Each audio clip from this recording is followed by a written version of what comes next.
Thank you. Thank you so much for watching. Thank you. Have you subscribed? Yes, you. Have you subscribed? You. Yeah, before you go, click. It's free. Click. Just that's it. Have you subscribed? You're laughing. Have you subscribed? Have you subscribed? Thank you. Thank you. Thank you. Hey, madam, thank you so much. I can see you. I can see you. We have to get to 100,000 subscribers. This by the end of the year. How are we going to do that if you don't subscribe? Yes, you. Yes, you're about to click off. Why? Have you subscribed? It's free. If you don't, ask your son, ask your daughter. How to? Just one click. Thank you. Thank you. I see you. Aha. Thank you very much. Thank you very much. I'll see you tomorrow.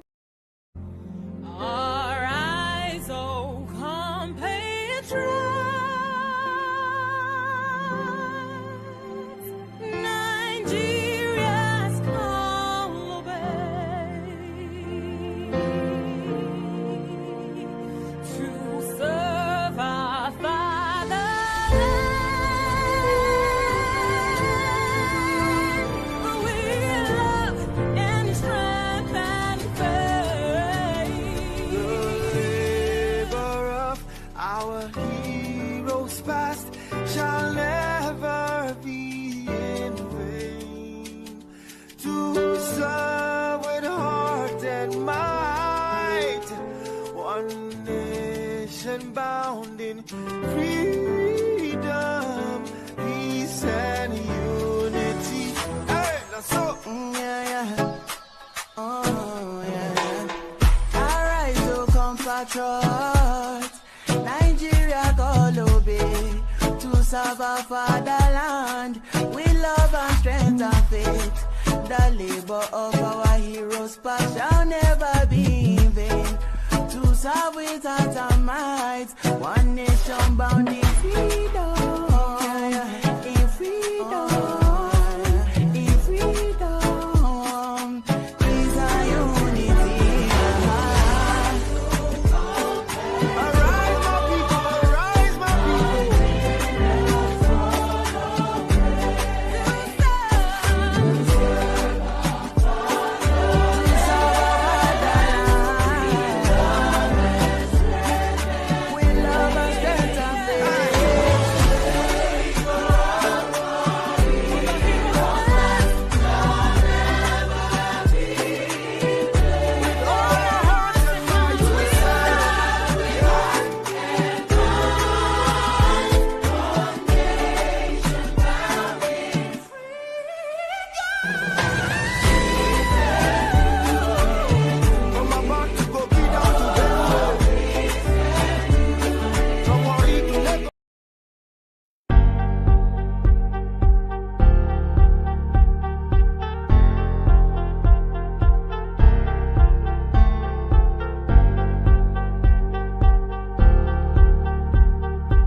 A very good morning, afternoon, and evening to everyone joining us today. This is your girl, Tope O, thanking you for joining us today. As always, we remain thankful to God for life. We want to start by extending our heartfelt condolence to the entire people of Abuja, Oyo State, and Okija in Nigeria, most especially the families of the children and adults who lost their lives during this past week over the unfortunate stampede that happened across the country. We pray that the Lord grants the departed eternal life and comfort the families of those they left behind. Today, the question we'll be attempting to answer is, do people marry for love or money? Why do people get married and not just keep cohabiting without placing a title or label on what they have going on with their partner. It's been often said that the moment you sign against the dotted lines, say I do, and make it official, is actually what gets a once upon a time manageable and easy relationship complicated. We'll weigh in on what is more important in sustaining a marriage. Is it love or the constant overflow of money? What role do these two important factors, and that's love and finances, what role do they play in this marriage equation? I believe most people may kick against the idea of marrying for money and have a lot to say on this, but there are always two sides to a coin. So we want practical people to actually join us today in discussing and sharing their views on the benefits of marrying for money, if such actually exists. Electricity will start the show with updates on news that trended this past week in Nigeria. A lot actually happened this past week. I can't even, count anymore. I've lost track.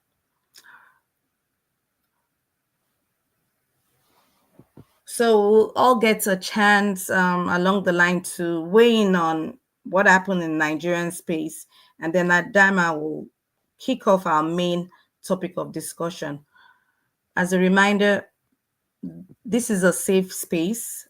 Please come in open minded, no judging, and there's no right or wrong answer, in my opinion. So people should do what works for them and not to owe anyone an apology for airing their views. Welcome to the show. Welcome, Adama. Welcome, Electricity. Hope you're all well. Yes, thank you. Greetings to our viewers watching us from wherever you are watching. I hope you guys are ready for today's segment. We're going to be talking about why do people, like Topper said, do people marry for love or finances? So we are going to look into that. We're going to look into other topics that we want to weigh in. So let's keep an open mind. Be respectful in the comment section because the comment section is being monitored. So I'm going to give it to Electricity, and we're why he starts with the what happened during the week in terms of political. There's so much things going on. Matter of fact, I'm lost.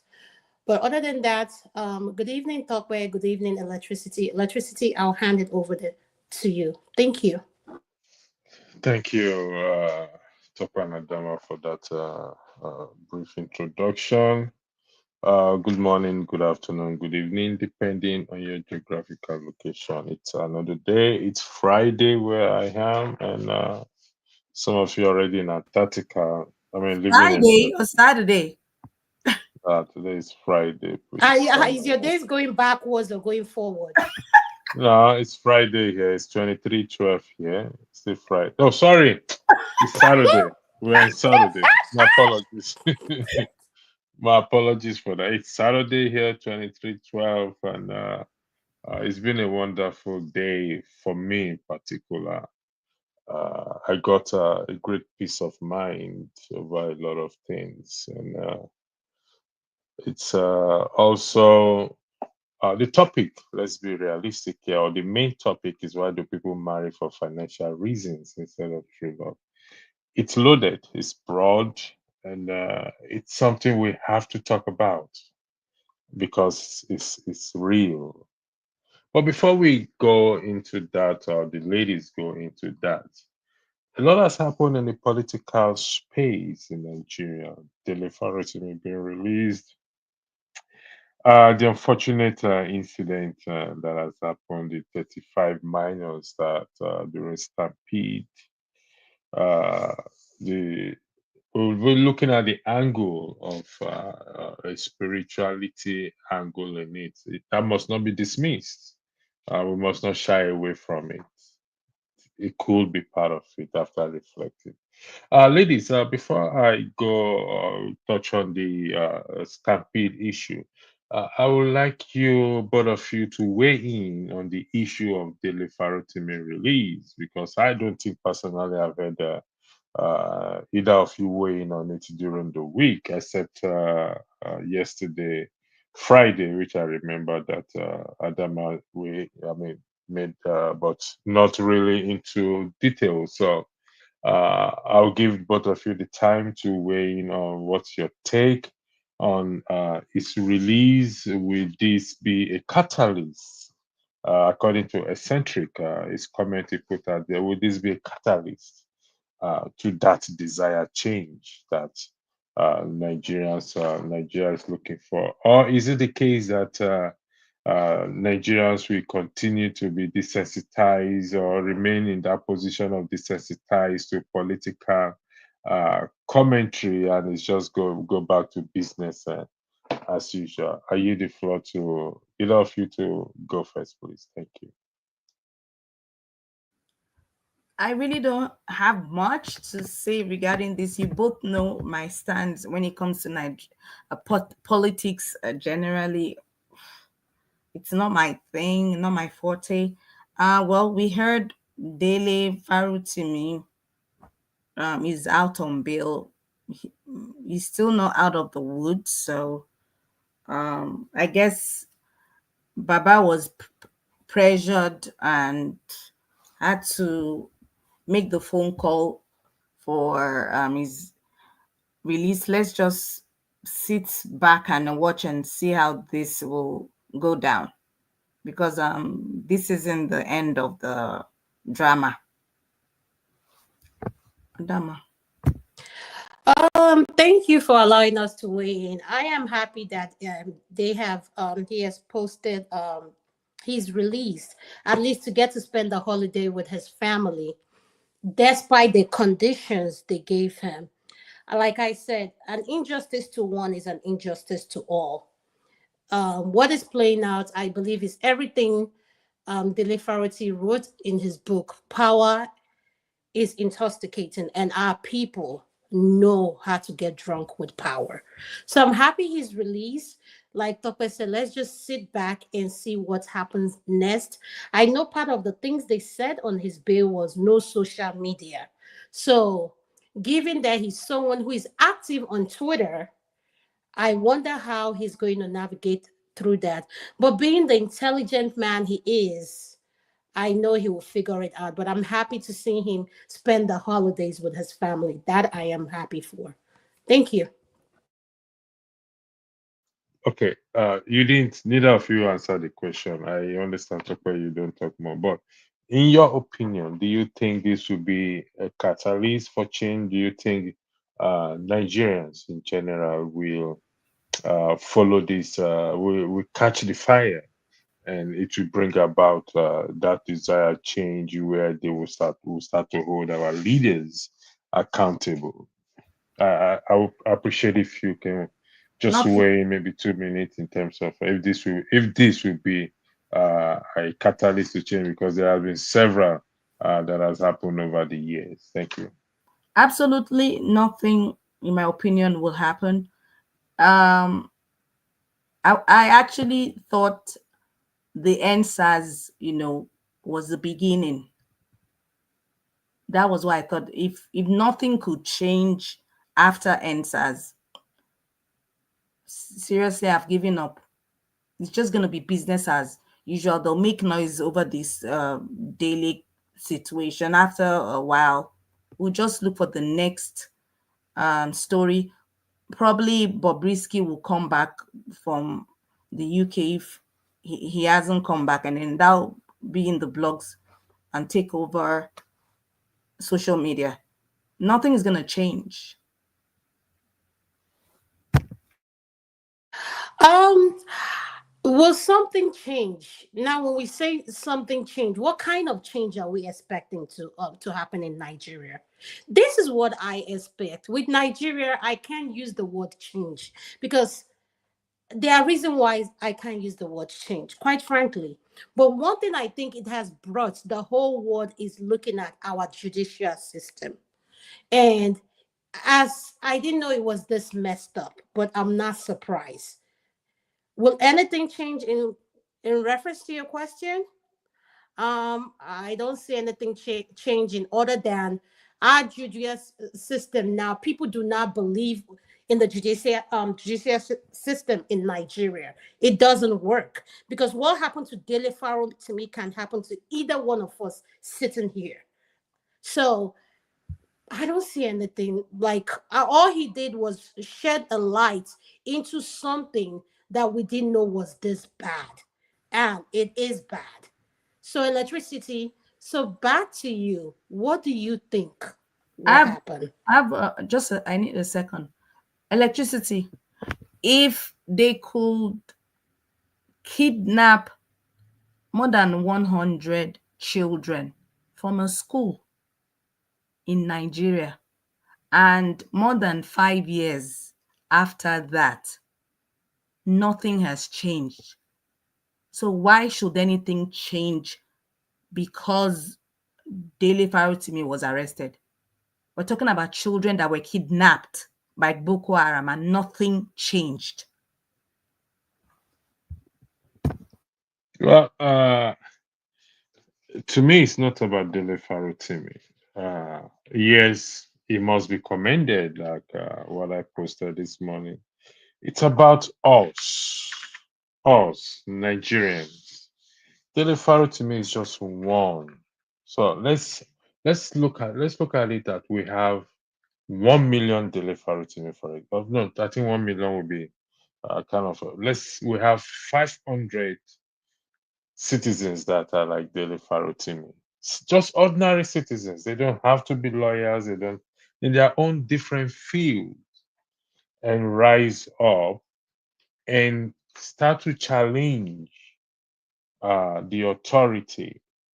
I believe we will see the change. And for example, I did say let's say we all agreed not to give bribe. Those that give bribe in Nigeria, the conductors, the drivers, the market women, everything.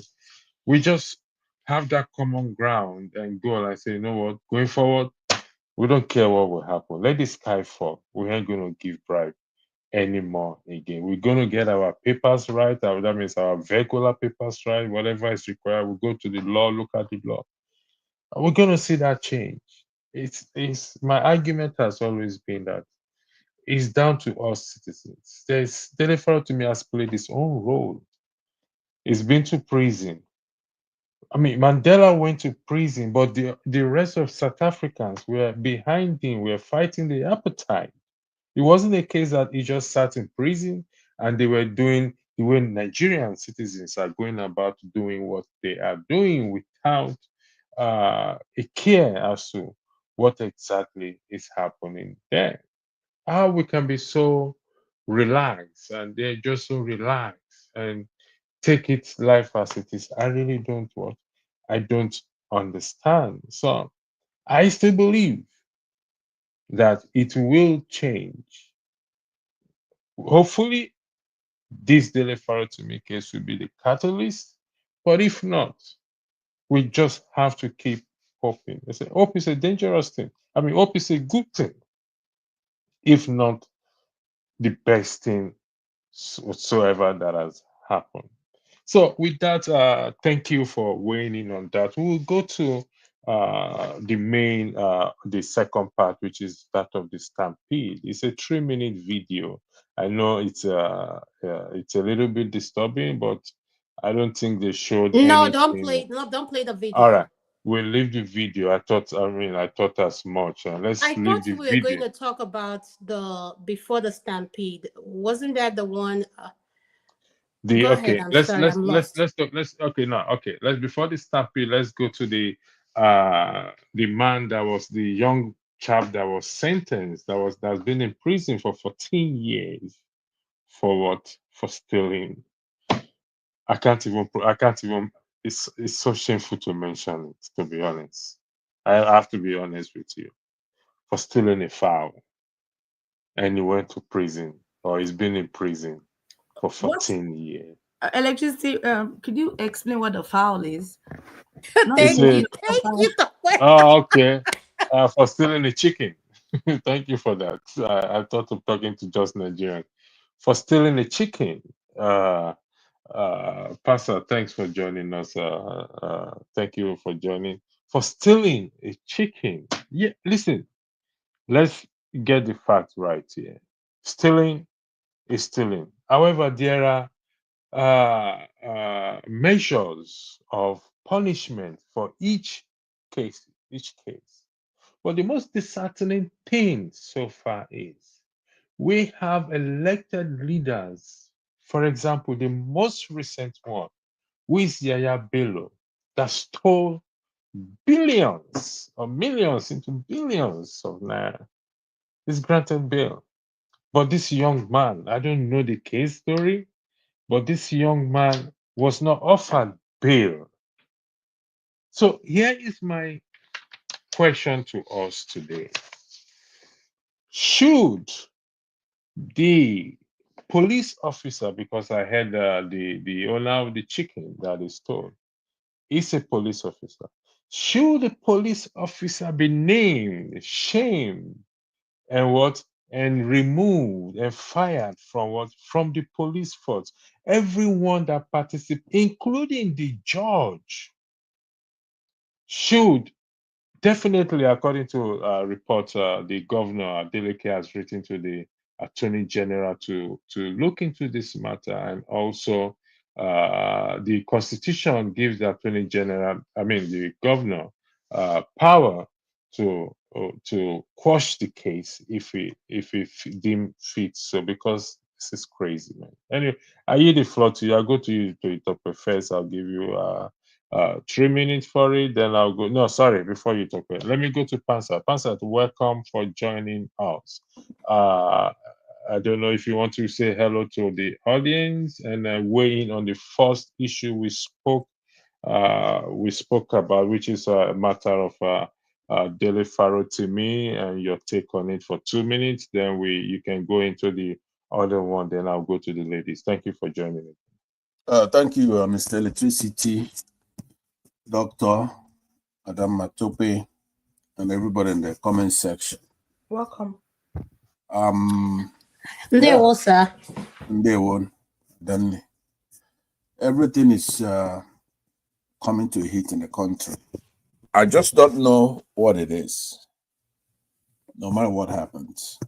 But I believe a bit of more they can chew in the case of Dele Faro to me, because that is somebody who pursues the truth. It's incorruptible. He has no animus whatsoever. Ethnic, religious, just a pure patriotic Nigerian, African, that wants to clean out a sector that in the leadership of our country, which includes the judiciary. And then these guys have no fear whatsoever to attack such a man. Go and apprehend him and kidnap him. I mean, it's stunning. But then if you look back, they've been doing this for a while now, a lot of our patriotic citizens. David Henday in exile, Showore was ruffled up, chasing to exile. I guess he's coming back here and there. But this Dele Faro to me, takes a cake. But now my question to Nigerians is, even if they release Dele Faro to me right now, so that's it? Even if they release him and say, just go free, you have no case to answer, not civil, not criminal. So they're going to do this with impunity. Is that really what Nigerians want to tell me? With the disrespect, what they've done so far to Dele Faro to me, they should be in no matter what.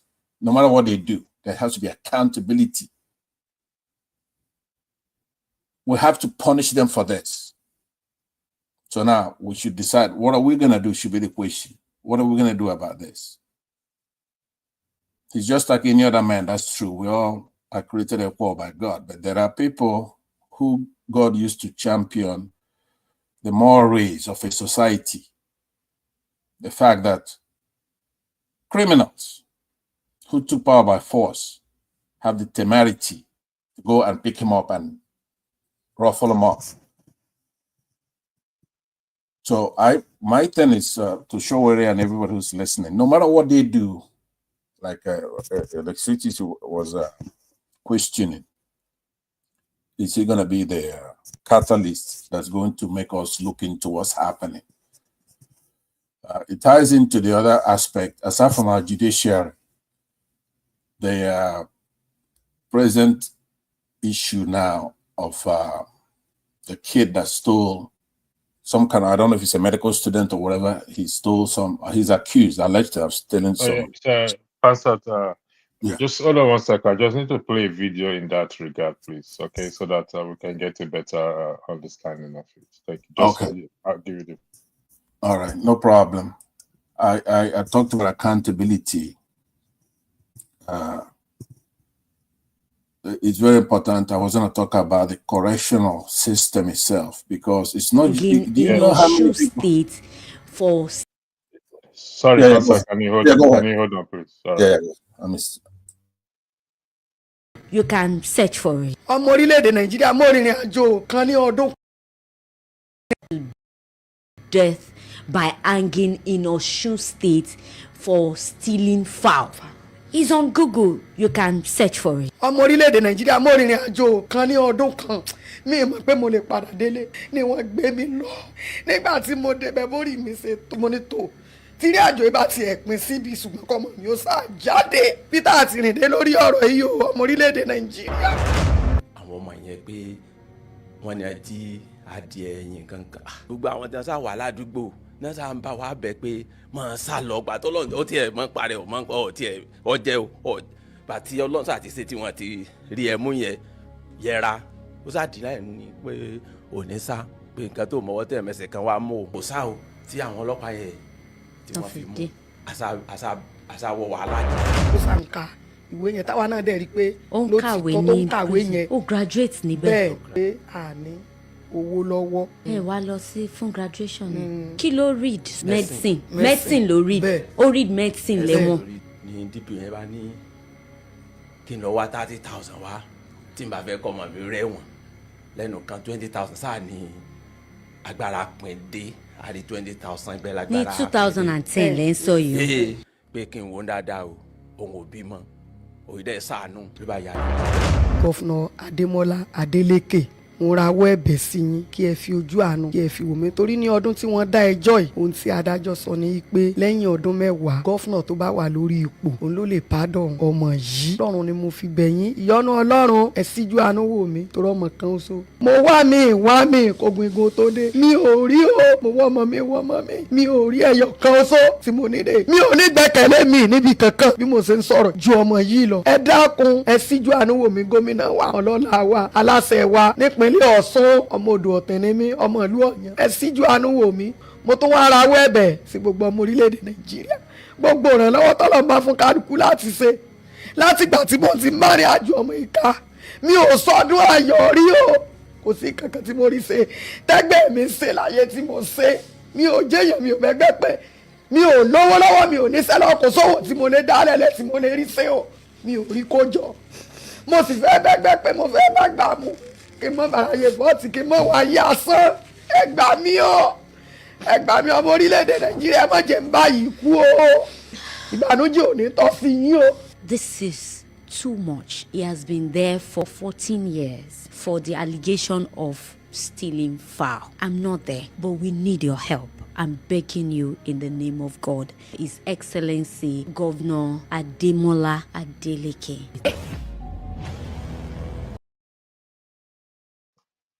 All right. Wow. This is Wow. this is touching. Can you translate electricity, please? yeah.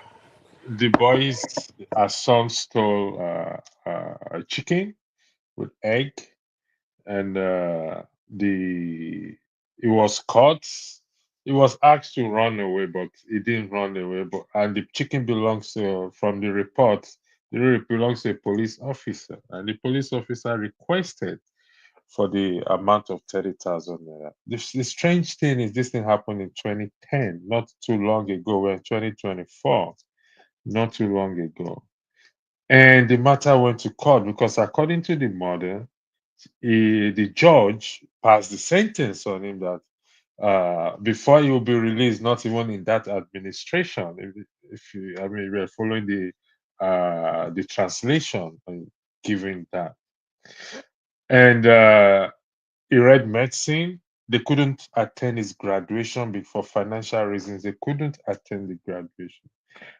You see, this is where I keep saying, and I'm agreeing with every, particularly yourself, Amanda.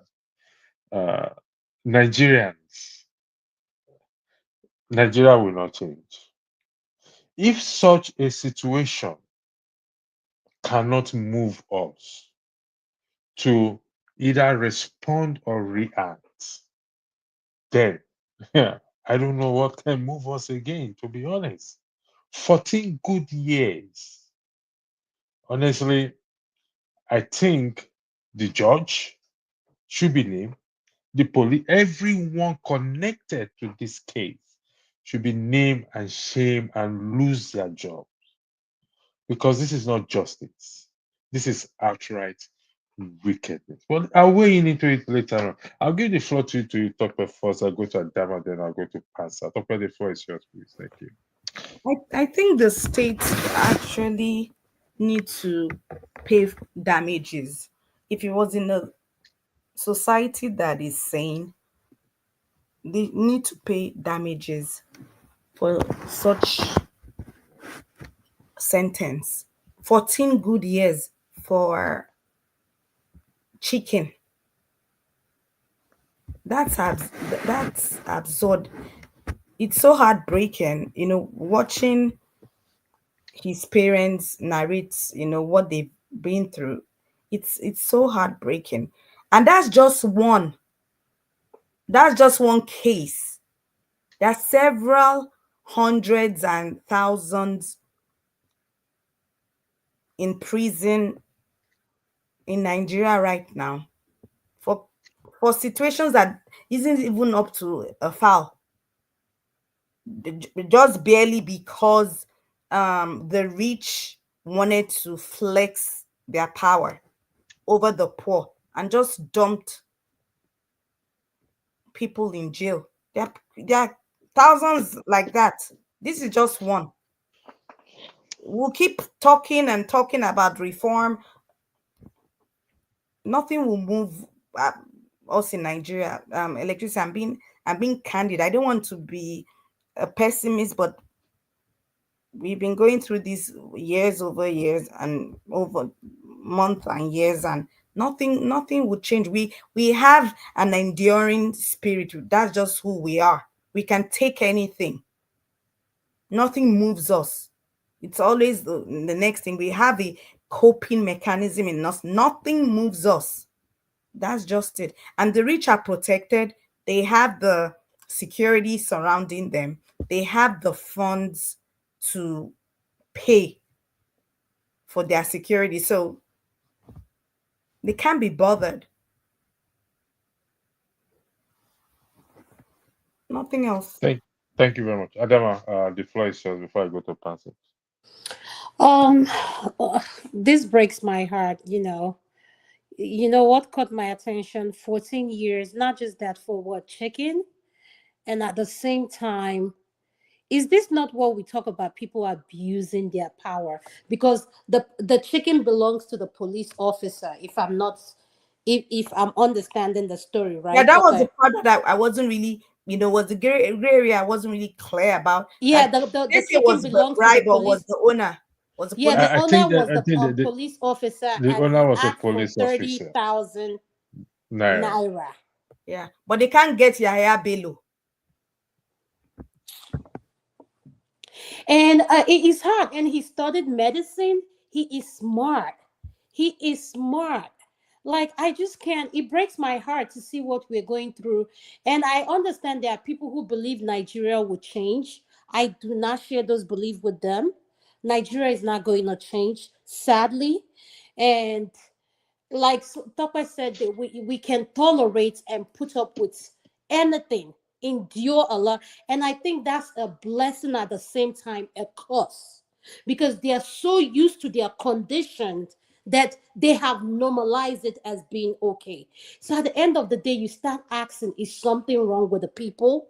Are these people incorrigible? Like, what is, like, why do everybody stay mute?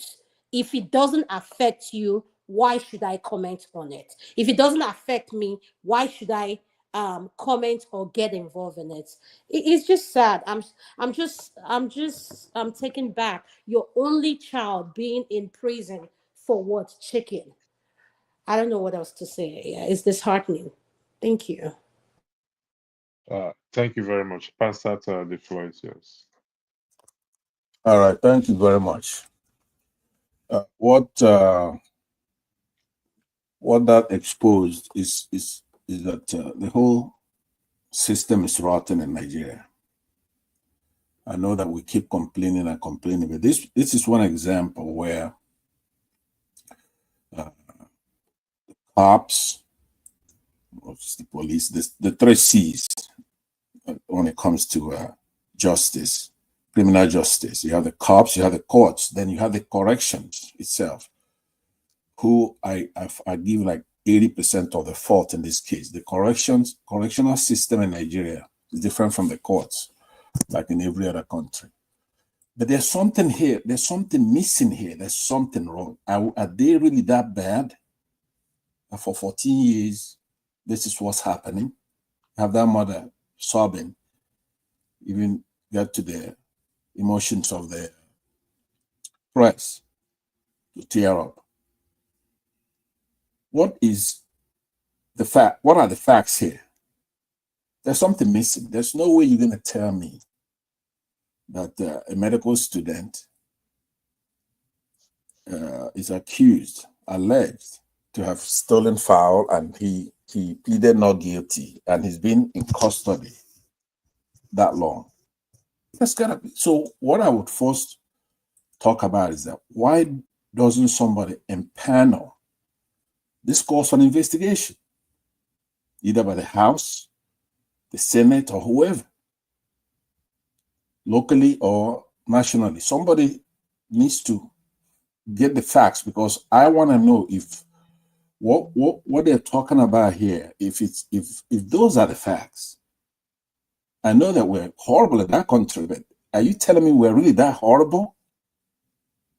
Where if somebody's walking in there, even if it's just a warden, and you see a kid like that, they don't do anything about that? The correctional facility itself, somebody could just get lost in there.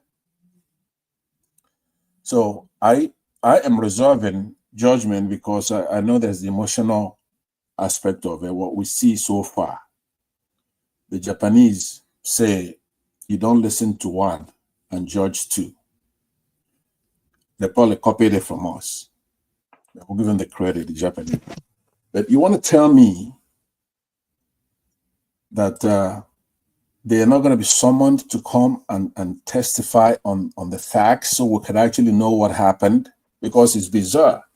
There's no way I'm going to believe that, number one, somebody's a medical student. Is that verified? Even though it doesn't matter, but it goes to show. You have 30 seconds, Pastor. After then, I'll ask you a question, please. Yeah. Okay. Yeah. Well, go ahead. That was my main thing. I don't think it's a question. Let me make it a general statement, because it's a good question. Let me tell you something, Pastor.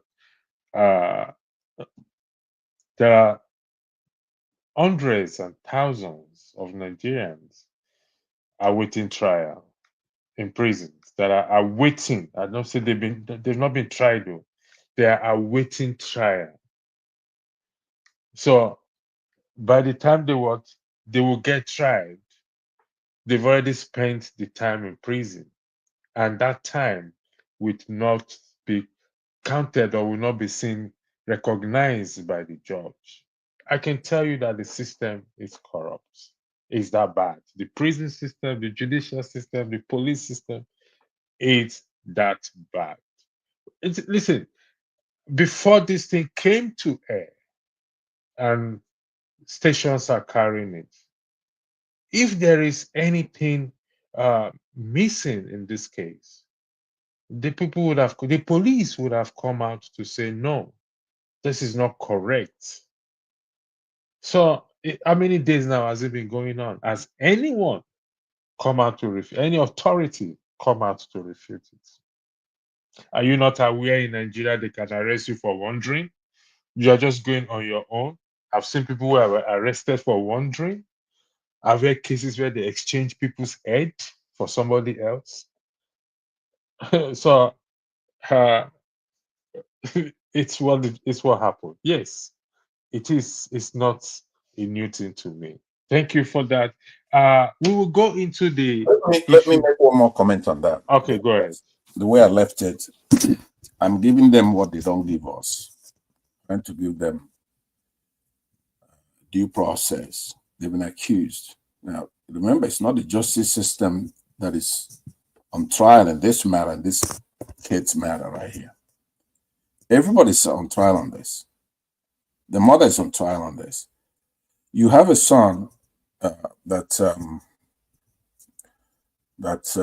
alleged to have stolen fowl of a medical student, and that's going on. And I see her efforts here with this reporter. The wardens are on trial.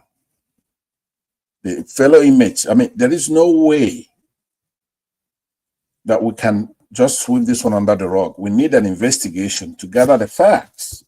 Okay. But you know what we're going to do? At the end of this broadcast, we will discuss at the end of the women, all this the main topic and everything. We will dip into this because I totally agree with you. We will dip into it if you're here. Just not to take us away from the main broadcast because of time.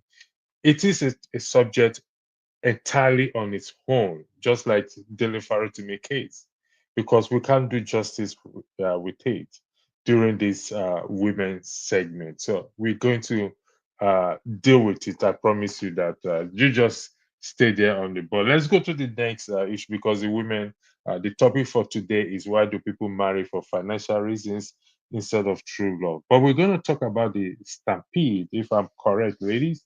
The stampede that 35 minors have been confirmed dead. I'm forbidding. I mean, not that forbidding. We're not going to play the video. We're just going to weigh into it. But the angle we're going to look at it, another angle look at it. Is there a spiritual angle to it, or it's just so accident? This time around, I'll start with you, Adama. The floor is yours. Thank you. Thank you. And it's not just the children, and like Tope said, our condolences to the children who lost their lives. While we are speaking about kids, I want to give out our condolences to the kids that were shot. There was a school shooting, I believe, in Madison, Wisconsin, if I'm not wrong. And the shooter was a female, and she killed herself after shooting other students. So our condolences are with the family as well. During this holiday time, we're still dealing with school shooting. This is here in America. So back to your question, the stampede. I heard another one happened today in Anambra, and this is in regards to rice, sharing of rice. So you asked me, does this have anything to do? What do you mean tradition? Be specific so I can understand what The you're talking. Ibadan one too was plate of rice. Yes. Okay. So yeah. We're looking at the one that the wife of the ex, I mean, the Ooni of Ife ex-wife was. That's That the is Ibadan one. that's the Ibadan one. Okay. Mhm. Given to the parties that are that surround this thing. the king or Oba is known to be an oracle of God, and that's his ex-wife. And I've Who is a never heard prophetess? who is a prophetess. I Mm-hmm. personally have never heard. No, I'm not saying it has not happened. I stand to be corrected. A wife of the Oba leaving a king or saying it's an ex. I don't know if that has happened before. Those of you who are traditionalists, who are historians, will be able, because they don't leave, and the Oba is considered as, like I said again, is an oracle, a god in his own.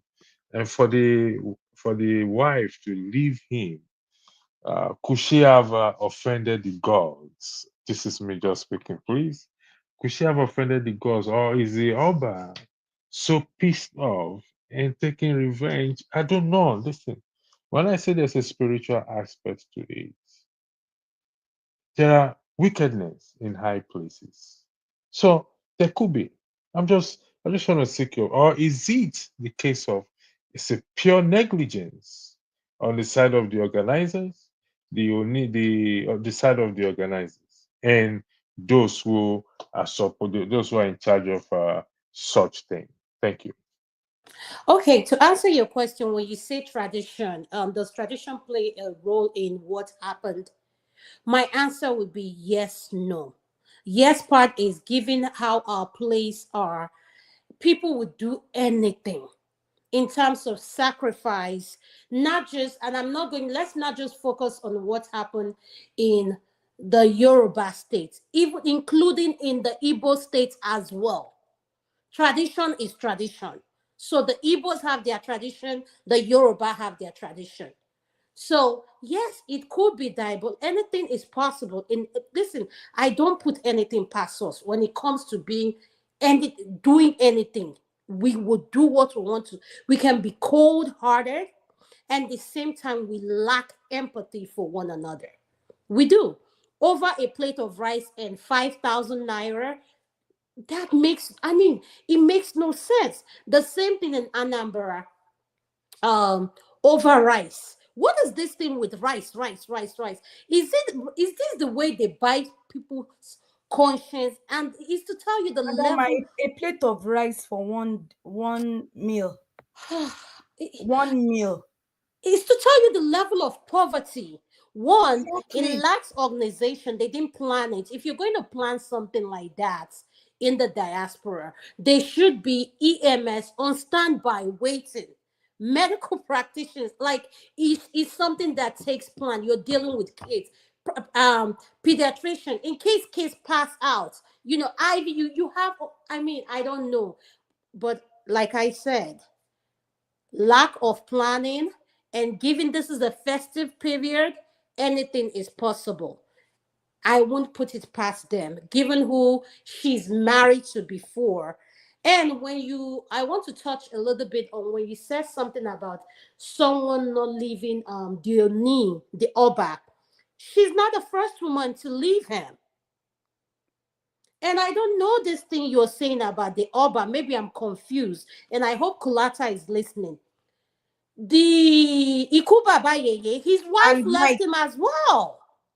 The one that Portable is dragging. Talk, am I wrong? yes. Yes, so I don't know Portable where is you're getting this narrative of the No, Oba sorry, doesn't. the one Portable is dragging. The man has died. No, but regardless of that, the lady left the man when the man was alive. So this is, she's not the first woman to leave the Oba. She's not the first. So I don't know where you're getting your information that in you don't leave the Oba when we have records that women have left the king. Oh, no, no, no. I didn't say. I said I'm not. It's not something. I'm not saying. I'm not saying it authoritatively. It's something I personally have not heard. So now that you are confirming it, it's possible. I'm No, no, just no, saying, no. I'm given not to saying. that. Listen, this is what I'm correcting. I am correcting what Okay. I know. And Okay. Tokwe Thank and you for I know the story. Iku Baba Yeye, you know they say he only marries virgin. that. I I don't am even know the saying that person. Ifa, the Oni of Ife, he's talking Naomi about is the not the he's talking about Adama is talking about the late Alaf, you know, Alaafin of Oyo. She's not the first woman that left that, of all people, dragging her is Portable. So she's not the first that left Alaafin of Oyo. There are women who have left, and they come on social media and tell you why they left the palace. There is too many women in the palace. So Oni of Ife's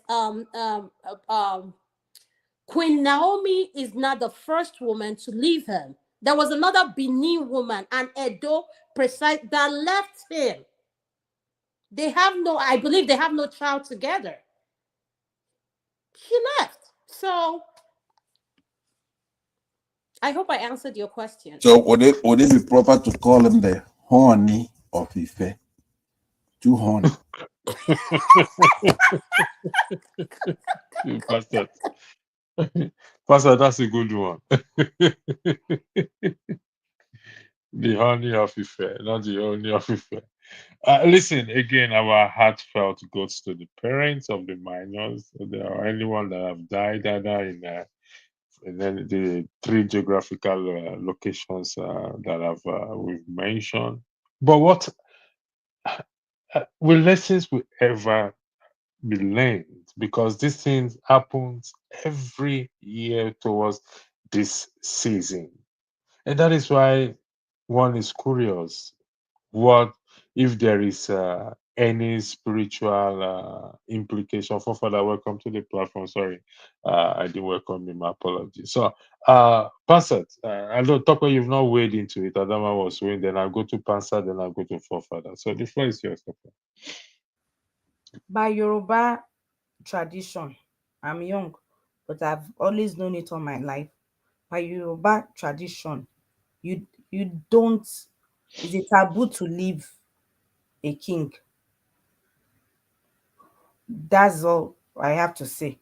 There are consequences for every action, but you never leave a king. It's a taboo. That's all I have to say in regards to No, but Tope, no, before you say that's all you have to say, have women left the king yes. that you know of? Yes, Zainab left. Thank you. Zainab left, but do you see Zainab outside? Do you hear her since she left? Have you heard her? She's seen in places, but she's not heard. She's not loud. So you really don't know, whatever spiritual cleansing or whatever she's done. But you don't see Zainab going everywhere, advertising herself. Like Naomi does, right? Yes.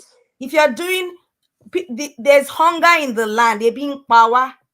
You don't need to go to a radio station to announce that you are going to feed 5,000 people.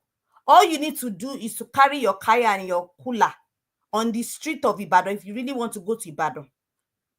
And you see people rushing there for food. There are hungry people where she's from, Ekiti. Why didn't she go there and feed them? Why did she have to go to the radio station, a popular radio station that has views, millions of views online, and she went there to advertise that she's going to be feeding people 5,000 kids, age 0 to 10. You can't even manage. Sorry. Let me interject. You mean the age? The age was specific age. Yes, we're not feeding adults, age 0 to 10. Okay, all right. I think my case is You can't building up. even manage adults when it comes to situation of food.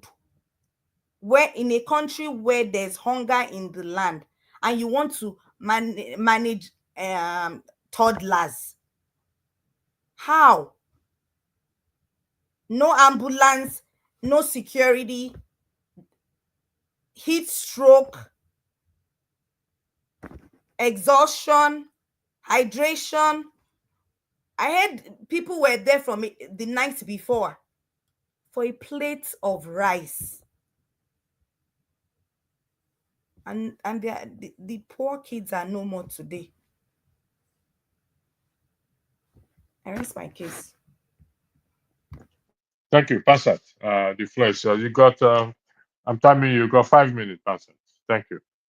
Yeah, I don't think I'll take that long unless I believe. Welcome to the show, Forefathers. Let me say that I believe I read somewhere where the Oni himself sent his condolences to the wife. I understood that she was arrested and detained. Ex-wife. His ex-wife, yeah. But none of those, their marriage, their status doesn't mean anything to us Nigerians who do not believe in monarchy. We're a democracy with a secular constitution. There should be an investigation again, just like in the other case that we talked about, the correctional and the judicial system with the kid that stole, allegedly. But in this case, there needs to be an investigation to find out if there is negligence, if there was lack of caution on the parts of the organizer. Obviously, they meant well. Was it overcrowded? Is the facility clearly shown the capacity of that place by the fire department? Things that other developed countries have procedures and processes for. Is it an authorized gathering? And then we try to learn from it, because as a scientist, once we have stampedes in other states that do not have the same culture and marriage habits of people, let's say in Ibadan, right? or this or that. We have stampede in Abuja, we have stampede in Anambra State. It rules out such belief systems and all that stuff. It becomes a matter of finding out the facts, what's causing the stampede, and how do we ameliorate? How do we do things to do it better? That's why things have to be in order. We don't have a country that believes in those things: investigation, facts gathering. We don't have leaders who have the capacity to lead, because human beings are basically animals without laws and organization.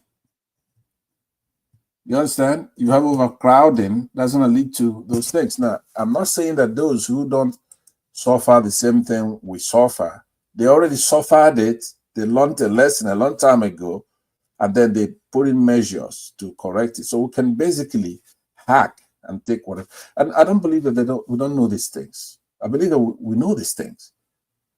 We have weak governance, limited administrative capacity, chronic humanitarian crisis in the country, persistent social tensions, stuff like that, violence, only because, just like I'm talking about it now, it's boring. We'd rather talk about the juicy stuff, rather talk about the sexual dossier and escapades of the Oni and all the stuff they bestowed on him from a long time ago that's enjoying, where in the eyes of God, he's no different from you or I, where all men are created equal. So any of those in that realm, you want to take it to traditional stuff, you have to do that in your own kitchen and at your own, maybe your own community. But as far as I'm concerned, we all human beings were created equal, and we need facts so we could find out what happened. I don't believe that taking that woman and slamming her in custody where she meant well.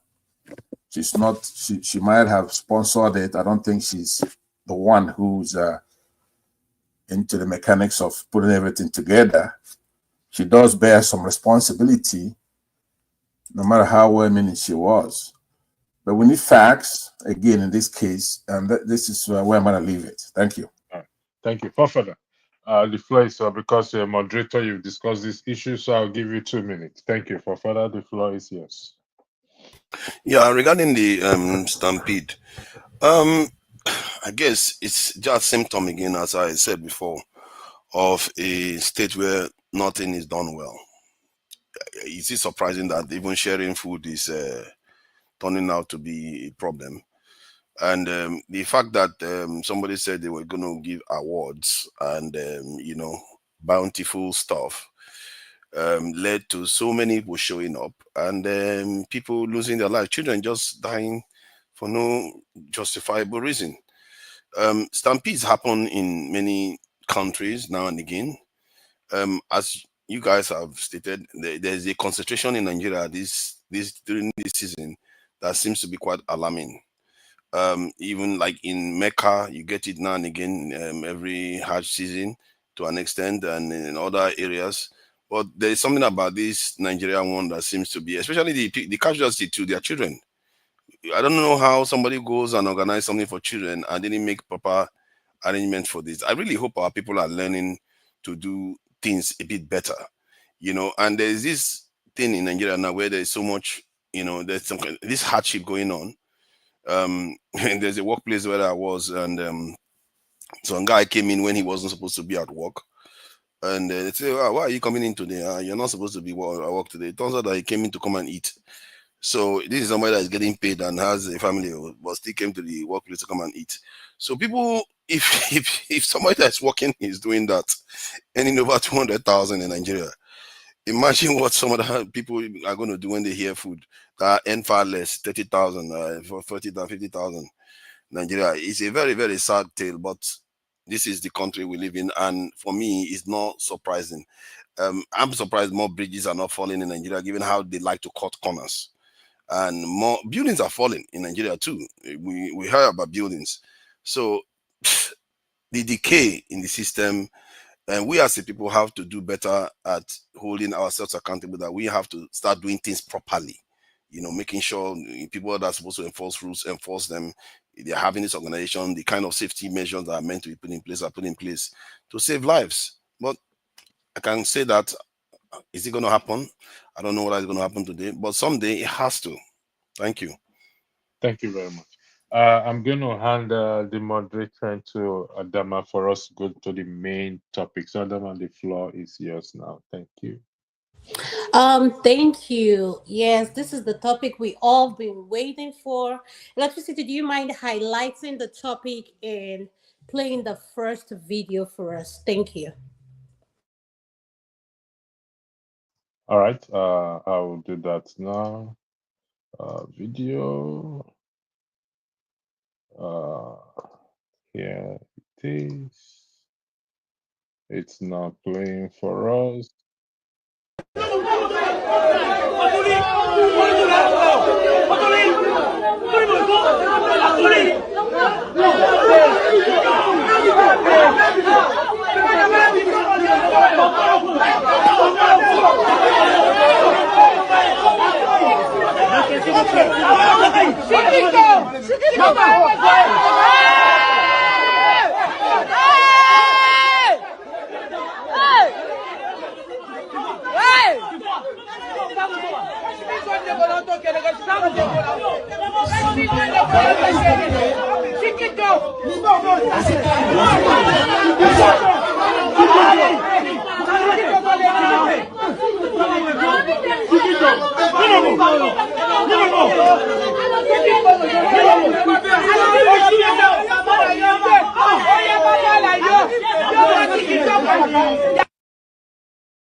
Thank you very much. Now, the question I'm going to start with you, forefather.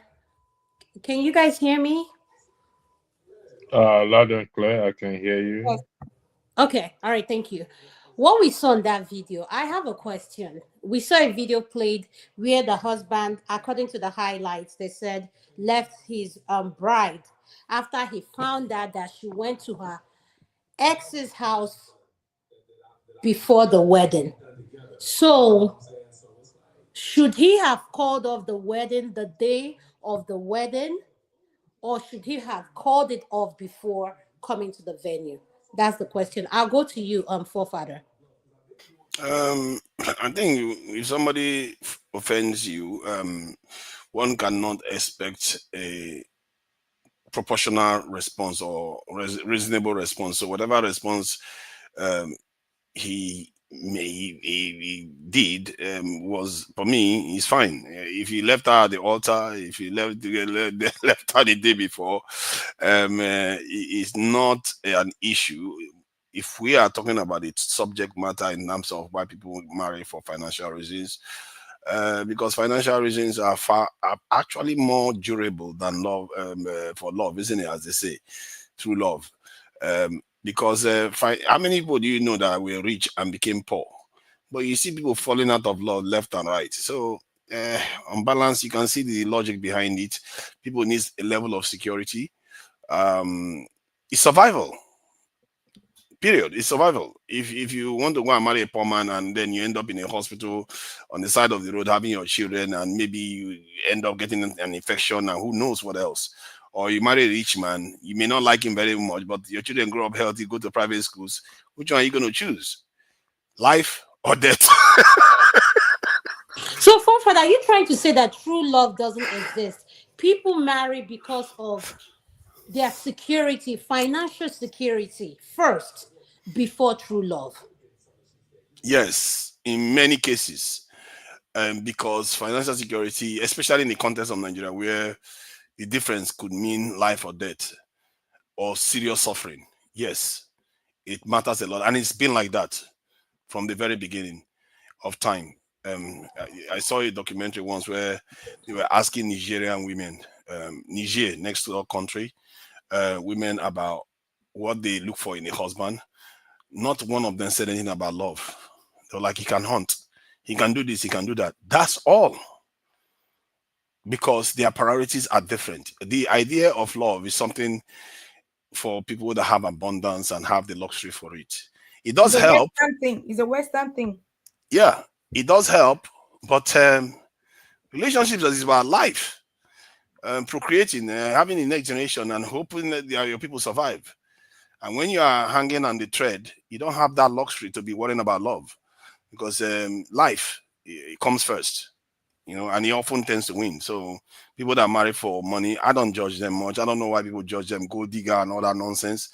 The ones I don't like is like you deceive, or you get into the marriage and you do something to end the man's life. He got something out of it and you still try to destroy the man, or vice versa. That is not good. But if you are marrying somebody, generally people weigh these things, women weigh these things, men weigh these things. It depends on what the man can offer you, the woman can offer you. In many cases, the men that are offering more in terms of financially, and women do it, and I don't judge them for it. What do you want them to do? Go and die? I don't see what's wrong with it.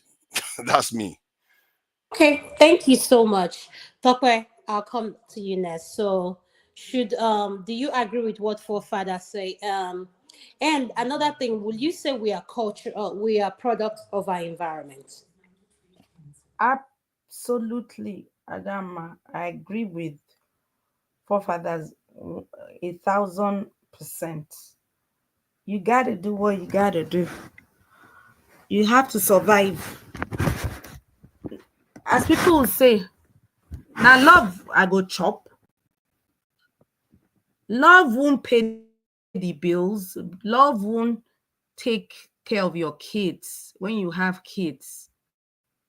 It's money that will pay for those things. Call it gold digging. You gotta do what you gotta do. I know better now.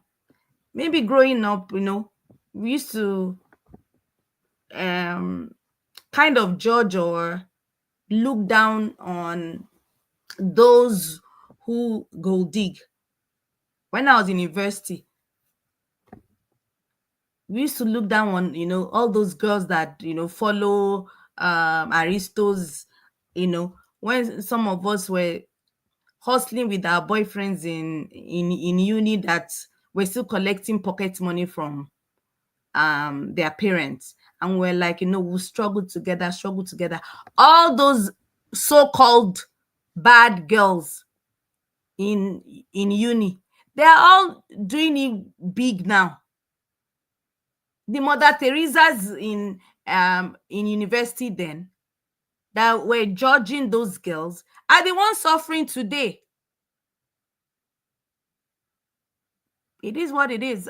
I know better now. There's no way my child will be in university and I'll open my eye and encourage her to follow someone that is hustling, that you do it together, you struggle together. No. Is he financially stable? That's the core of the matter. That's all I have to say about it. No one needs to suffer. Okay, so Tokwe, I'm going to do a pushback. When you say your child, so you don't believe in building a future with someone and you guys building your wealth together. Like you won't encourage your child to do that. Is that what you're saying? Yes, I believe in, yes. You already know, Adama. Let's stop kidding ourselves. You already know how the night will be in the morning. You will know. You already know if the guy is a hustler that has prospects from the beginning. We just try not to open our eyes. But to be candid, I won't do that. I'll make sure my daughter opens her eyes and has someone that is financially stable before moving ahead. I won't do that hustling thing, we'll do it together, we'll struggle together. Because at the end of the day, when you really don't know a man until when the man has money. The man will be very good because he doesn't have money and be gentle and be doing all the right things. The moment they get money, you are going to be the one to lose out at the end of the day. They are going to start following women. Adama, let's be Okay, I love what you said, and you said it's good. You got to do what you got to do. So, and I think I support your opinion, but at the same time, if men want to marry women who are well-to-do, they got to do what we got to do. They are called exactly. sugar boys. It's Let a them marry. it's a transaction. That's what I'm saying. So let women not call them lazy or say that, oh, they are looking for sugar mamas or they are this thing. When it comes to the women, we change the tone. When the women are doing it, we support each other. But when we see men doing it, we expect, this is what I'm trying to say.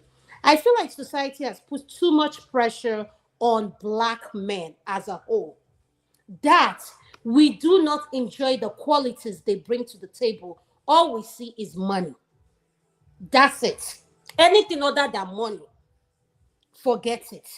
But money answered almost all things, Yes, Adama. for those that don't, the question is, what does money mean to you? What money means to you is not what money means to me. For someone like me who believes in love, I there is more that a man brings to the table than money. So there are qualities that, like, You will I'm stay not you just will going stay with to. you will stay with love, Adama, and be hungry. Huh? You stay with that love. Now that love you will chop. Huh? You will Uncle chop Pansat, that I'm love. going to. Don't worry, I'm coming back for another question. Uncle Pansat, Do I'm you going know to how go many to you, people sir. lost their lives at Ibadan? It was love that made the women stay. And the man doesn't have money. That's why the kids had to go and be waiting for that plate of rice. If they knew better. Oh, Okay. I All right. I I I I I agree with your submission. Uncle Pansat, you're next. I'm eager to listen when a woman is talking about stuff like this because they really do know and they don't want to tell a lot of things when we're talking about love and all that stuff, right? But as an older guy now who's been around, what I'm about to tell you are going to be some nuggets better than gold. One thing, let's try to separate the issues, marriage and love, totally different thing altogether. I've come to find out that what a man really needs from a woman is respect, not love. Now, love is a good thing. If you could get it, it's good. I'm not against it. Deep affection, fondness, warmth, intimacy, tenderness, those kind of stuff. But that's not what you need from a woman. What you need from a woman, you ready to write it down, is respect. it's hard to get it. But if you do get it, then you get it made. Because I gotta tell you something. If you make love to a woman that respects you, the whole neighborhood is gonna hear it. Now, because money comes in there. For a woman to respect you, maybe she wants you to also have money. But it's not a hotel. You can have money and be an asshole, right? Have no class. They're gonna actually take that money from you and then go give it to somebody they respect or they love. So the nugget that I'm giving you here is something. Don't even cross-check it. What you need from a woman is respect, regard. All this come on there. Respect, admiration, approbation, approval, estimation. If a woman gives you respect, you got it all. Now, for a marriage, women marry for different reasons. Right? The first one I was talking about is different from actually marriage, because obviously they're two different things. A woman can respect you or be in love with you without marriage. So you have to untangle those two things. Women marry for many reasons. Depends on the woman. The desire for love, marry for companionship or emotional support, just to be in a committed partnership thing, to build a family. Now the one that was last mentioned, financial stability. It's important. By the way, if you're a classy man, you have to know that is the role of a man. You have to have financial stability, security for you, your woman, and your family. And there are many social validation. Some women, once they're born, especially in our country, when they're like even 20, they're already getting nailed by the society. Yeah, when are you gonna get married? Or you're not married, or this. So, social pressure, validation, cultural expectations, the main motivator that sometimes push our girls into something they cannot sustain over many years. So let me just end it with that by telling you that what you should pursue, by the way, it's not just a marriage. It ends up being that respect, right? It's crucial for any kind of relationship. If you don't have respect, let's say I come on this platform. If I don't have respect of electricity here, I'm going to be here wasting my time. Your neighbor have to respect you. Your kids have, and it's reciprocal. You have to be worthy of respect, and you have to respect others as well. Well, obviously, without compromising certain principle. I don't. Respect's good. Love is good. But we Black men are not in pursuit of those highfalutin virtues yet, because we're trying to sacrifice so that our kids could then enjoy these things equally with other races. So I ended at that, but basically respect. That's what you need to pursue. I think my answer is comprehensive. I will be leaving in a very little bit unless there's a question. Thank you, Uncle Pansad. I love the word you use, respect. So if there's any other advice you want to give us before leaving in regards to this, why do women marry? Why do people marry for financial reason instead of love? And you said something.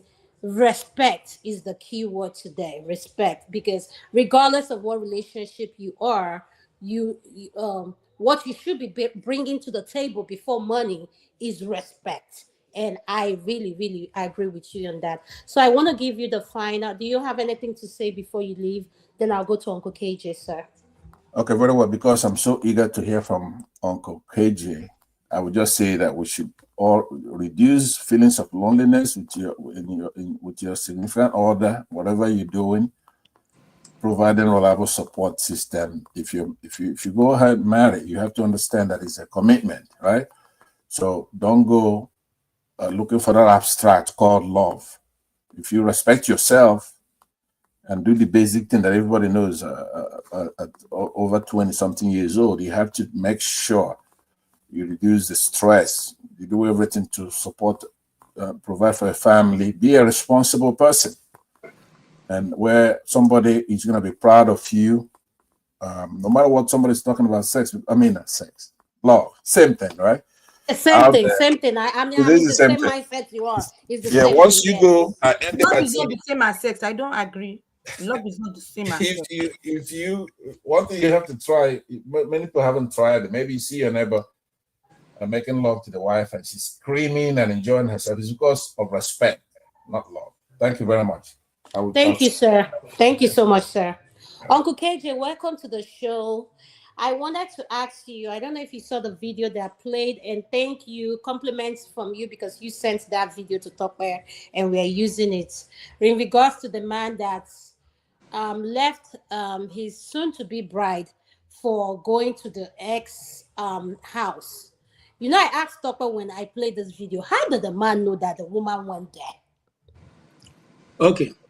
And the next question after that is, why do people marry for financial reason instead of true love? Thank you, sir. Okay. Thank you so much for allowing me to participate in your show. And I want to thank every member of the team, Electricity Forefather, my dear Tokpe, and your very beautiful self. And then, of course, all the people in the keyboard. I watched that video many times, many times before now. And I felt sad because I know of someone this kind of thing that happened to, and he didn't leave. It's just that it was a very bad starting for the marriage. If you know, and this will be my advice, that you are not done with the relationship you are in before you decide to say yes to someone else, then you shouldn't even accept to marry somebody else. But like I was talking to someone some days ago, I said the problem with, and I'm talking from my own constituency, the problem with people in the church is that they are church ladies, they are God-fearing, they go to church, whether they are truly going to church or not, but their eyes is on what the brothers who are not in the church do. They like the brothers with the Gucci wristwatches, tall, dark, and handsome, and drives a BMW. Or those days say and smokes a Marlboro. So you cannot like what is out there and still want if you want to associate and marry a brother who both of you like to go to parties, go to nightclubs, then look for that person and stick with that person. If you want to marry a quiet guy who otherwise just like to live a peaceable life, you already know that when you meet a person, that the person is also somebody who does not want to be everywhere. Now, if you have a combination of a guy who like a woman who likes to be everywhere, and a guy who likes to be, just want to mind your business, introvert, so to say, not really introvert, but some guys just want to mind their business. Then you know your wife, and then you people have to come to an acceptable compromise. My wife likes to go out. I'm not the outgoing type. I rather want to sit down and look for what I will read on the internet or something. But so I also give allowance for that to happen, so that if she comes with those ideas, even if I don't like it, I just say, okay, you know what, let us go. So that helps to balance out, the relationship. Why that guy said to do that is he is somebody who ordinarily will not tolerate any form of he is it's good he ended the way he ended. I would say that because it's better it doesn't start than it starts and then you can move forward eventually. Because if he had finished marrying and then eventually found out that she went there, you see, from his action alone, you know what will happen to a lady. And I don't subscribe to somebody going to hit somebody because you feel the person is not doing, acting out of the line of the vows people took. If you feel the lady or you feel the man is no longer in the interest of what you want, you can always come to an agreement and everybody walk away, we shake hands and go away. That's how it should end. Shouldn't end beyond that. But For the lady, I'm happy because that's a lesson taught her.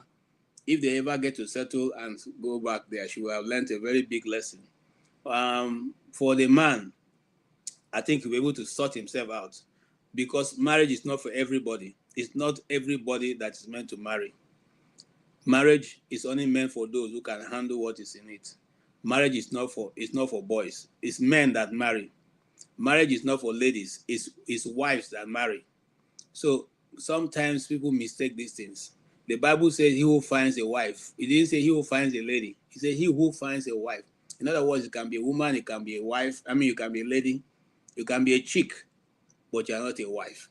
The same thing. So, and you can be a male and not be a husband, because a husband goes finding, and you may just be a man, but you're not finding, and doesn't mean that you have come to a place of being a husband, you know. And so those two things must not be mistaken, you know, to come into a relationship. So I think that for the lady, if she was my sister, I would caution her obviously for doing such a thing, but at the same time, I'll be happy for her because it's more difficult to separate when you are in than when you are, you know, just about to get in. So at this point, it's not been consumed or consummated, as they will say in church, and so it is easy to, you know, go your way. If I was her, if he even comes back, I will not accept, because that's just the first server of what's going to come in it. And if the trust is already broken right from the first day, I don't know what's going to happen, because it's not a 100-meter dash, it's a marathon. And the relationship between a husband and a wife can only be, you know, healthy if there's some mutual respect and trust. I totally agree with Pansa. You see, sometimes the ladies make a mistake. They say it's love. And I'm going to your second question. There is no love after the butterfly has gone from your stomach. It is now commitment. It is now I have decided to stick with Adama. It's not that I love Adama, I can't see another fine girl outside. No lie. There's nothing like that. And in fact, let me tell you something. Let me give you a personal, testimony. When I came to America, I said to myself, alas, alas. So those daughters that those daughters of nicknames, they are here in this country. Because if you say you're looking for a fine lady in this America, you will see the one that looks like an angel just came down from heaven yesterday. They are here. You will see them. They will see you before you even say Jack. They are already smiling and telling you hello. So if you say you be man one of the year, you can't enter America, and a woman be your problem. My brother, you go suffer, because you will see them. The ones, in fact, the one when you are seeing this one, thinking this is the one that is most beautiful, you will see another one pass that one. So it is not an issue of beauty. It's not an issue of whatever handsome. It's an issue of I have decided to be with this person, and that case closed. That bank sealed. The safe locked. You keep your eyes there.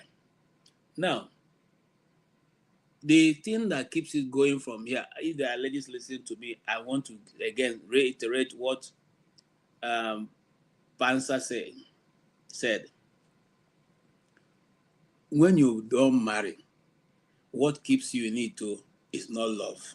I repeat, what keeps you in it is not love. What keeps you in it is your determination and your commitment to say, I want to be here. That one now will bring the love. Now, for a man, and I'm speaking to you as women now, what a man likes the most is respect. It's not love. It's not holding hands in the park, because some women used to think that holding hands in the park, that is where the love starts. No. I'm speaking to you as a man, and maybe let me not say 90, 85% of men will agree with me. What a man gives a man loving you and keeping you and being able to be a husband over you is respect. Respect him. Don't go and kneel down for your pastor or whoever you see, your boss in the office, but you cannot kneel down and talk to your husband nicely. This is what separates a man and a woman. The respect you're supposed to give to your officers, people who are older, people who are senior in rank or in office or whatever, to you, give it to your husband first. You cannot say you love your husband and yet you respect somebody higher than your husband. That one God does not approve. So the way you respect your bishop, your pastor, your man of God, the person you think he has the big, in fact, he sees angels. Once he closes his eyes, angels are respecting him and saluting him as your leader. Give that respect to your husband. That way you'll be blessed. And no man in this world that you give respect that will not love you. It's impossible. Once you give respect to that man will make sure that anybody who jokes with you, he go see in red eye. I'm telling you, if a wife respects the husband and you go out and see somebody try to harass you, you will see, say your husband a real tiger. Now there you go see in red eye. When you go home, you go ask and say, honey, this side of you I never see you. So you can fight. That's the only time. Because when he thinks of the way you respect him, and then somebody is trying to molest you, he will do whatever it takes to make sure that that person don't try it a second time. So respect is what keeps us going. Because after you have married, after the first, maybe 1 week, maybe let's say 3 months afterwards, it's no longer any other thing, but now it is respect that keeps you and commitment that keeps you there. And I tell you the truth as a man speaking, once you honor your husband with that respect, he is bound to continuously to love you the way you want. And he'll go out of his way to be whatever you want him to be for you. That is very, very key for a man. Respect. Men Thank don't you. see love, they see respect.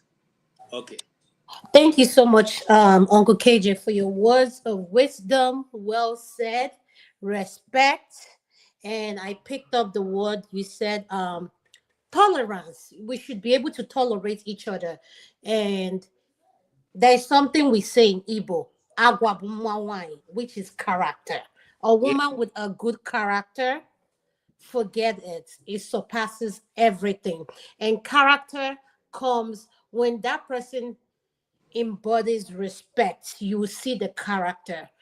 So, electricity, with that being said, what is your opinion on what we just, the question that was asked? Why do people marry for financial reason instead of true love? I wanna And love you do you agree with Uncle KJ that and men treat. respect? And let me sing this song. I wanna love you and treat you right.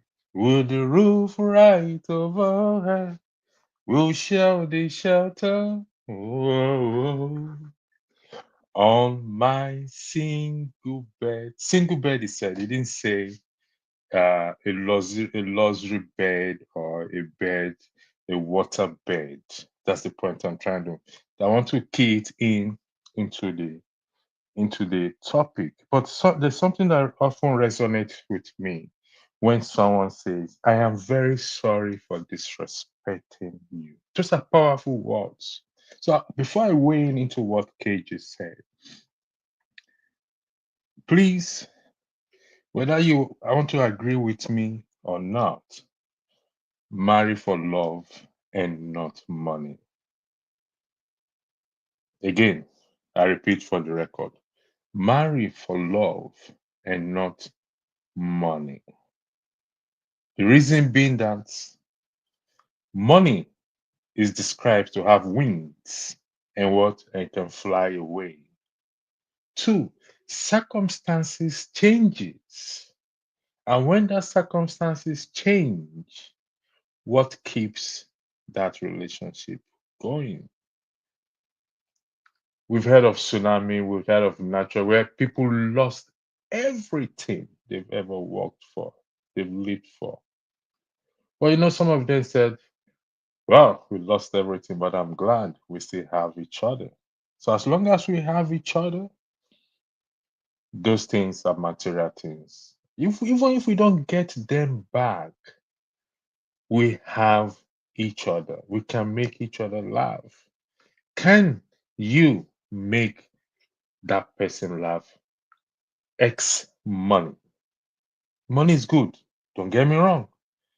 Money answers all things. Come on, you need money to express love, to buy her flowers or buy him nice cologne, to buy it's essential, but it's not, it shouldn't be the number one thing, the focus of that determining factor that what that will make me or you to marry that person. Remember, Bob Marley said, "On my single bed." We all know what single bed is. If you've ever slept with a woman or a man on a single bed before, single bed that can't take two people, but if truly you love each other, you sleep on that single bed, that bed will not be like single. Because why? Because you got each other. As the Americans say, I got your back, but don't trust them all the time. Sometimes they don't have your back, they're just telling you. So please, I know we're respecting everyone's opinion here, but if you're gonna do it for love. Do it because of the person's personality. Because these things, they're just material things. The Bible says money have wings, they can fly away, meaning you can't see them again. It's gone, it's gone. So what do you do if the money is not there? So if you marry me or I marry you because of that money, then so be it. That is the end of what? Of the relationship, even before it hits the rocks. In the matter, let me weigh in on what KJ said. KJ, I may disagree with you on one or two things in terms of before somebody becomes a wife or a husband, they're first of all, let me use the word, let me go for the wife first. They're first of all, what? Girl or lady or woman. Nobody just sees a woman one day and marry. I know people have done that, but they have to be either find it. You have to find before she becomes a wife. She has to be that woman. And the Bible says, "Who can find a virtuous woman?" It didn't even say wife, even though the description is about a woman and her husband and how she took care of her children. Yes, respect is what is essential. Each to their own definition of respect, because you can't define respect. I can't define respect for you. You can't define respect for me. And I can go on with examples and examples. And like what Adama said, character. What exactly is character? You know, they don't judge a man by his character. It's a woman they judge by his character, her character. So character is essential. Those little things. When she gets angry and she's still able to cater for your needs, that is character. When you get angry and you're still able to cater for her needs, even in that anger, in that moment of anger. Remember, I used the word, I am very sorry for disrespecting you. And those are powerful words that we can say to each other. Those walls melt hearts, break the most hardened heart suffer. I don't mean so.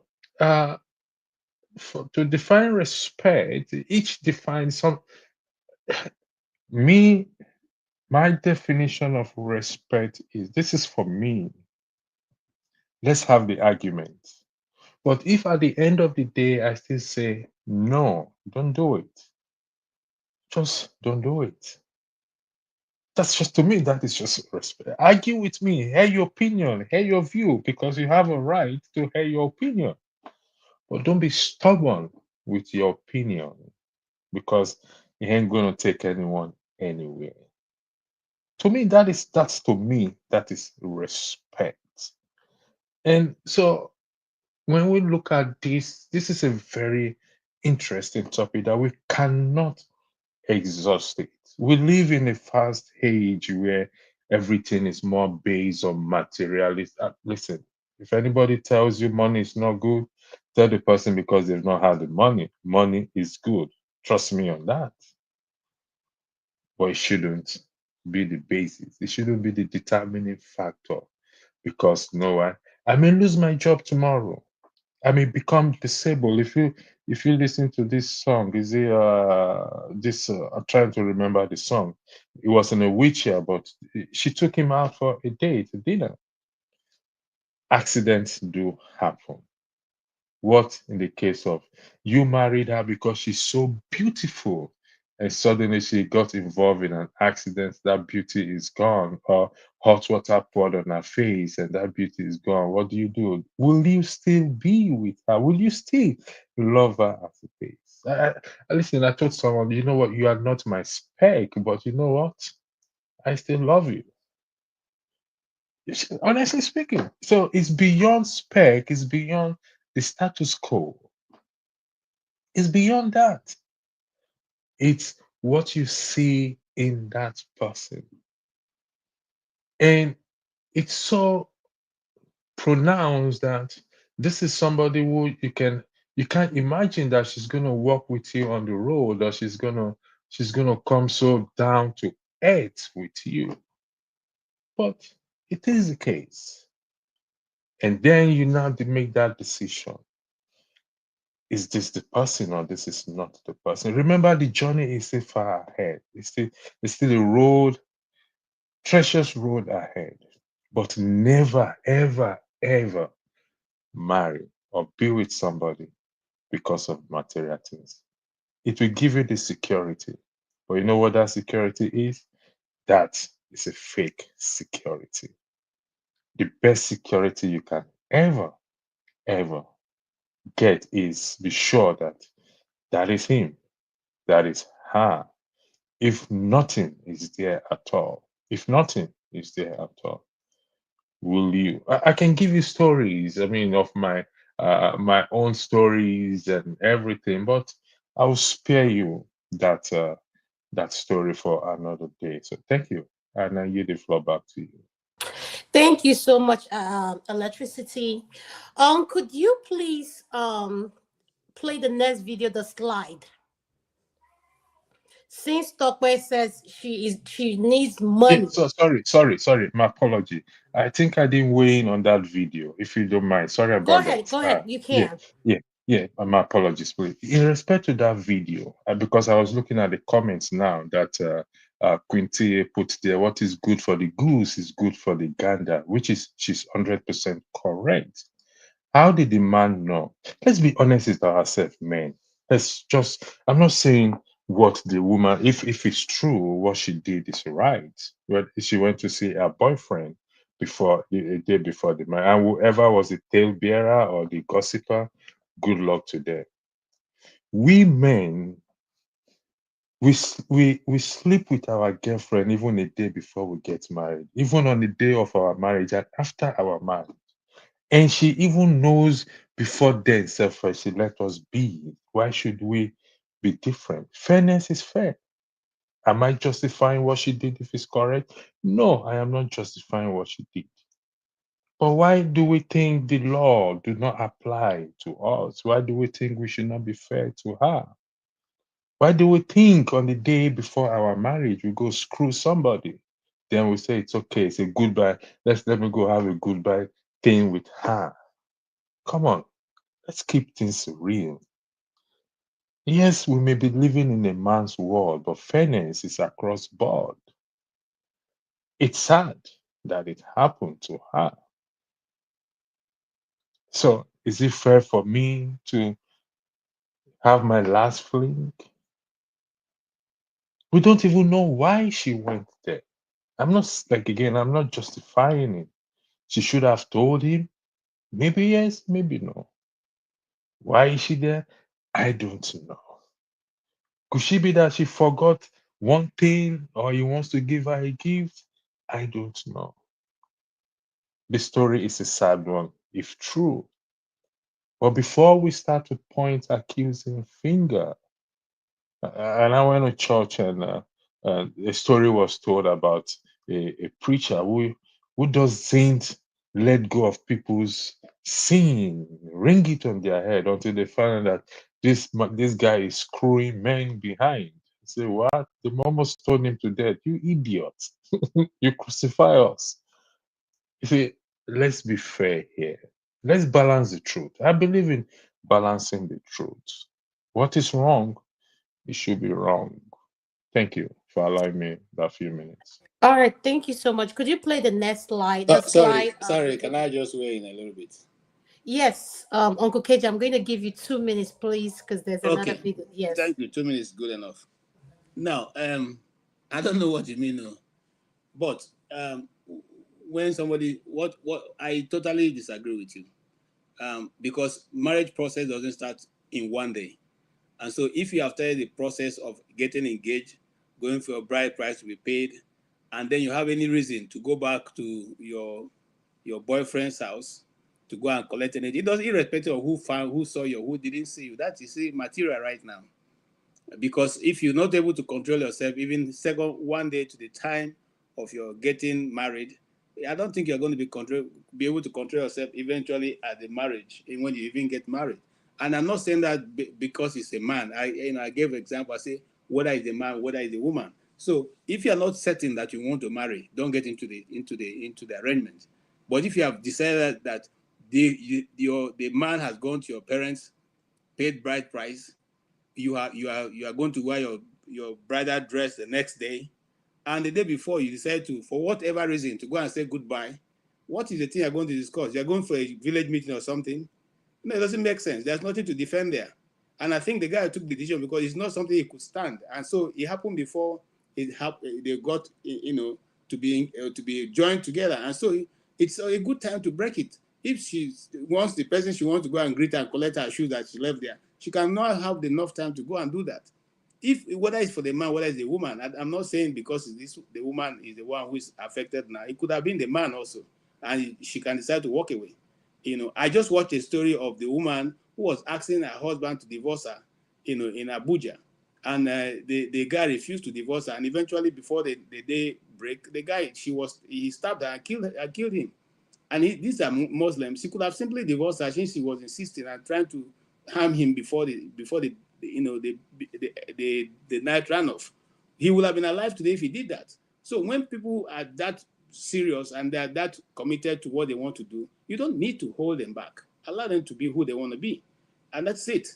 I mean, there's nothing. It's not. I'm not saying because a woman. I'm saying both parties. If the woman discovers that it's something you cannot handle and you are just about to, the Bible says if you discover we want to give you a gift and discover that somebody you're not at peace with somebody, leave it there, go and make peace and come back. The same way, if you discover in this case you cannot handle it, a day before time, you can call it off. Everybody go their way. That is what the scripture says. That is what is good. You can't go with it in animosity. Thank you. Thank you Am I so allowed much, to sir. ask a question, moderator? Am I allowed Could to you ask? please play the video first, then you can ask the question because that video Okay. is quite long. Oh, unless you're going to can you make your question quick, Is please? there are slides? So yeah. Okay, go My ahead. Go question. ahead. Ask your question. My question is to KG. KG, do you think if the reverse was the case at that very moment, the woman will call off the wedding? That's my question to you. Yes, I just gave you a story of a woman who killed her husband because she came to him and for whatever reason she believed he was cheating on her, and she said, "Divorce me. I want you to divorce me." He refused. She held him, jacked him. His friend rushed in and tried to separate them. She broke a bottle she wanted to use to stab him. Yeah, yes, I know the case you're talking about, Uncle And KG. then Yes. eventually, this friend was able to settle them. Even though she kept insisting that she had to be, you know how they do it in Mali. Just say, "I divorce you, I divorce you, I divorce you," and that's all. And that's what she wanted. She wanted the guy to say, "I divorce you, I divorce you, I divorce you," and she'd be free. The guy refused to say that, but she was insisting that this guy was cheating on her, and she knows. Okay. Eventually, she could not bear that whatever anger that came over her, and at midnight, she went to the kitchen and took kitchen knife and stabbed the guy and killed him. So what I'm simply saying is that once you don't think you can handle it, you don't need, it's not a question of whether it's a man or a woman. It's immaterial. What is there that what the person have done is beyond what you can handle. You step back and let's be friends and shake hands. Better for us to see along the road and salute each other than so somebody won't be around to tell a story. That's just it. Yes, thank you. And for those asking for the outcome of that woman, that lady was sentenced. Both of them were from a prominent family, both Muslim. It happened in Nigeria. I forgot what northern states. It happened. The wedding was big. They came from a very wealthy background, both couple, and she was sentenced. So, Electricity, could you please play the slide? Thank you.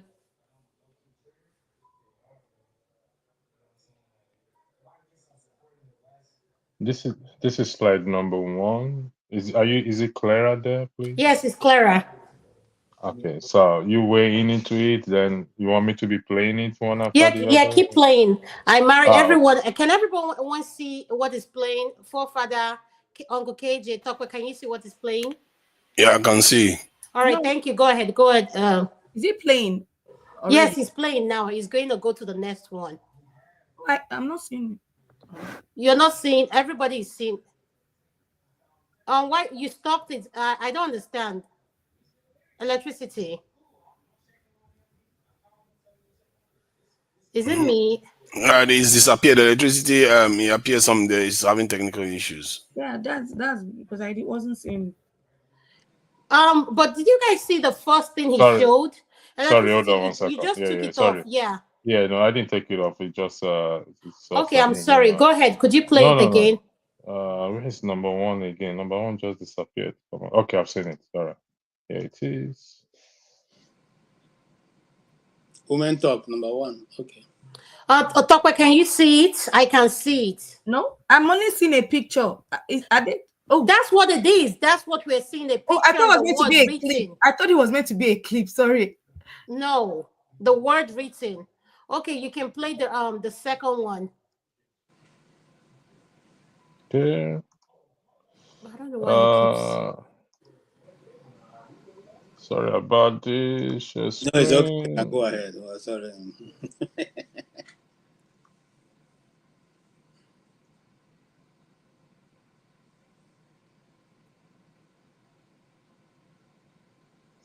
Confirm to me if you finish reading it. I can see it. Yes, leave it for a little. My husband was a king, caring, loving, and dependable. He's been in love with me since our first year of university.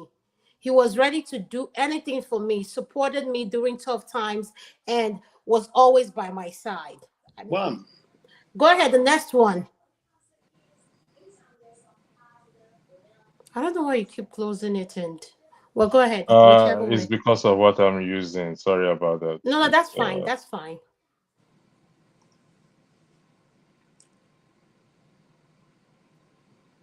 Yeah, Adama, can you read that, please, so that it will help? I think everybody can. No, I think you should read it. Okay, let me read that. But my heart was taken by him, the guy with whom I first experienced love. We dated all through school, and it felt like something magical. I love him with all my heart and was sure we would always be together. Wow. Go to slide. Is it the same person? Please wait. You guys should wait. I don't. Forefathers would not change as soon as they saw the picture of the person. Is it the same person? Yes, it's the same woman. Slide number 4. But as soon as we graduated, he moved to Germany without a word, cutting all ties. My whole life and future plans shattered in that moment. Everything around me lost meaning. I didn't know how to go on. According to Nigeria, you go explain tire. Stopper is the same person. Her first love was the white guy. Number 5. At that turning point, the very classmate who would eventually become my husband confessed his feelings for me and proposed. Money, golden ring. I agreed to marry him, hoping to forget the nightmare and start what? And start a new life. Slide number 6.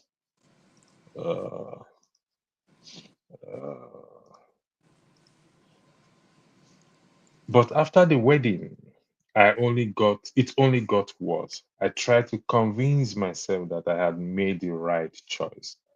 But as time went on, I realized more and more that trying to build a life with someone I didn't have real feelings for was a mistake. Money. Slide number 7.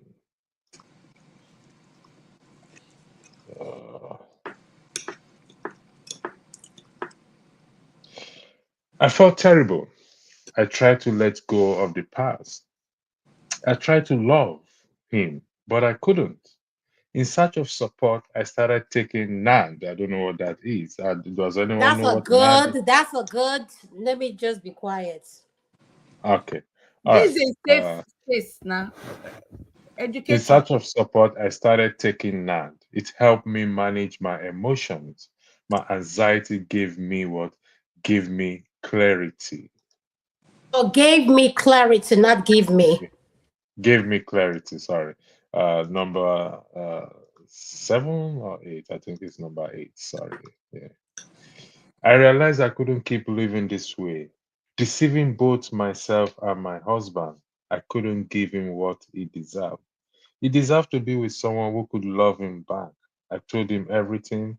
I packed my things and what and left. Number 9. I think that's the last one. Number 9.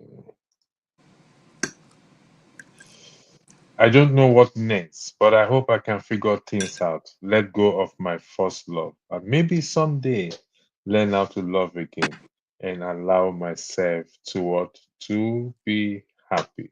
So that's it. The floor is back to you, Adama.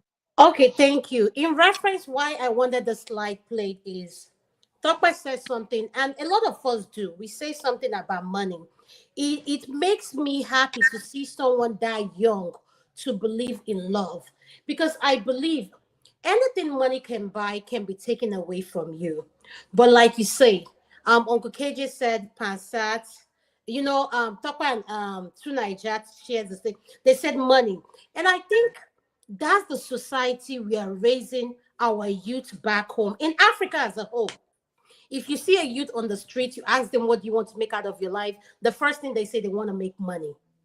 They don't know what hard work is, what it means by hustling, starting. What Tokwe just said, she said when she was in uni, helping her boyfriend, like she believed those are what you call true love. You believe in someone. To see this young girl go through this drama, her boyfriend woke up, someone she was in love with, moved to Germany, and she saw a guy that she has known, they've been friends, and he proposed from nowhere, and she accepted.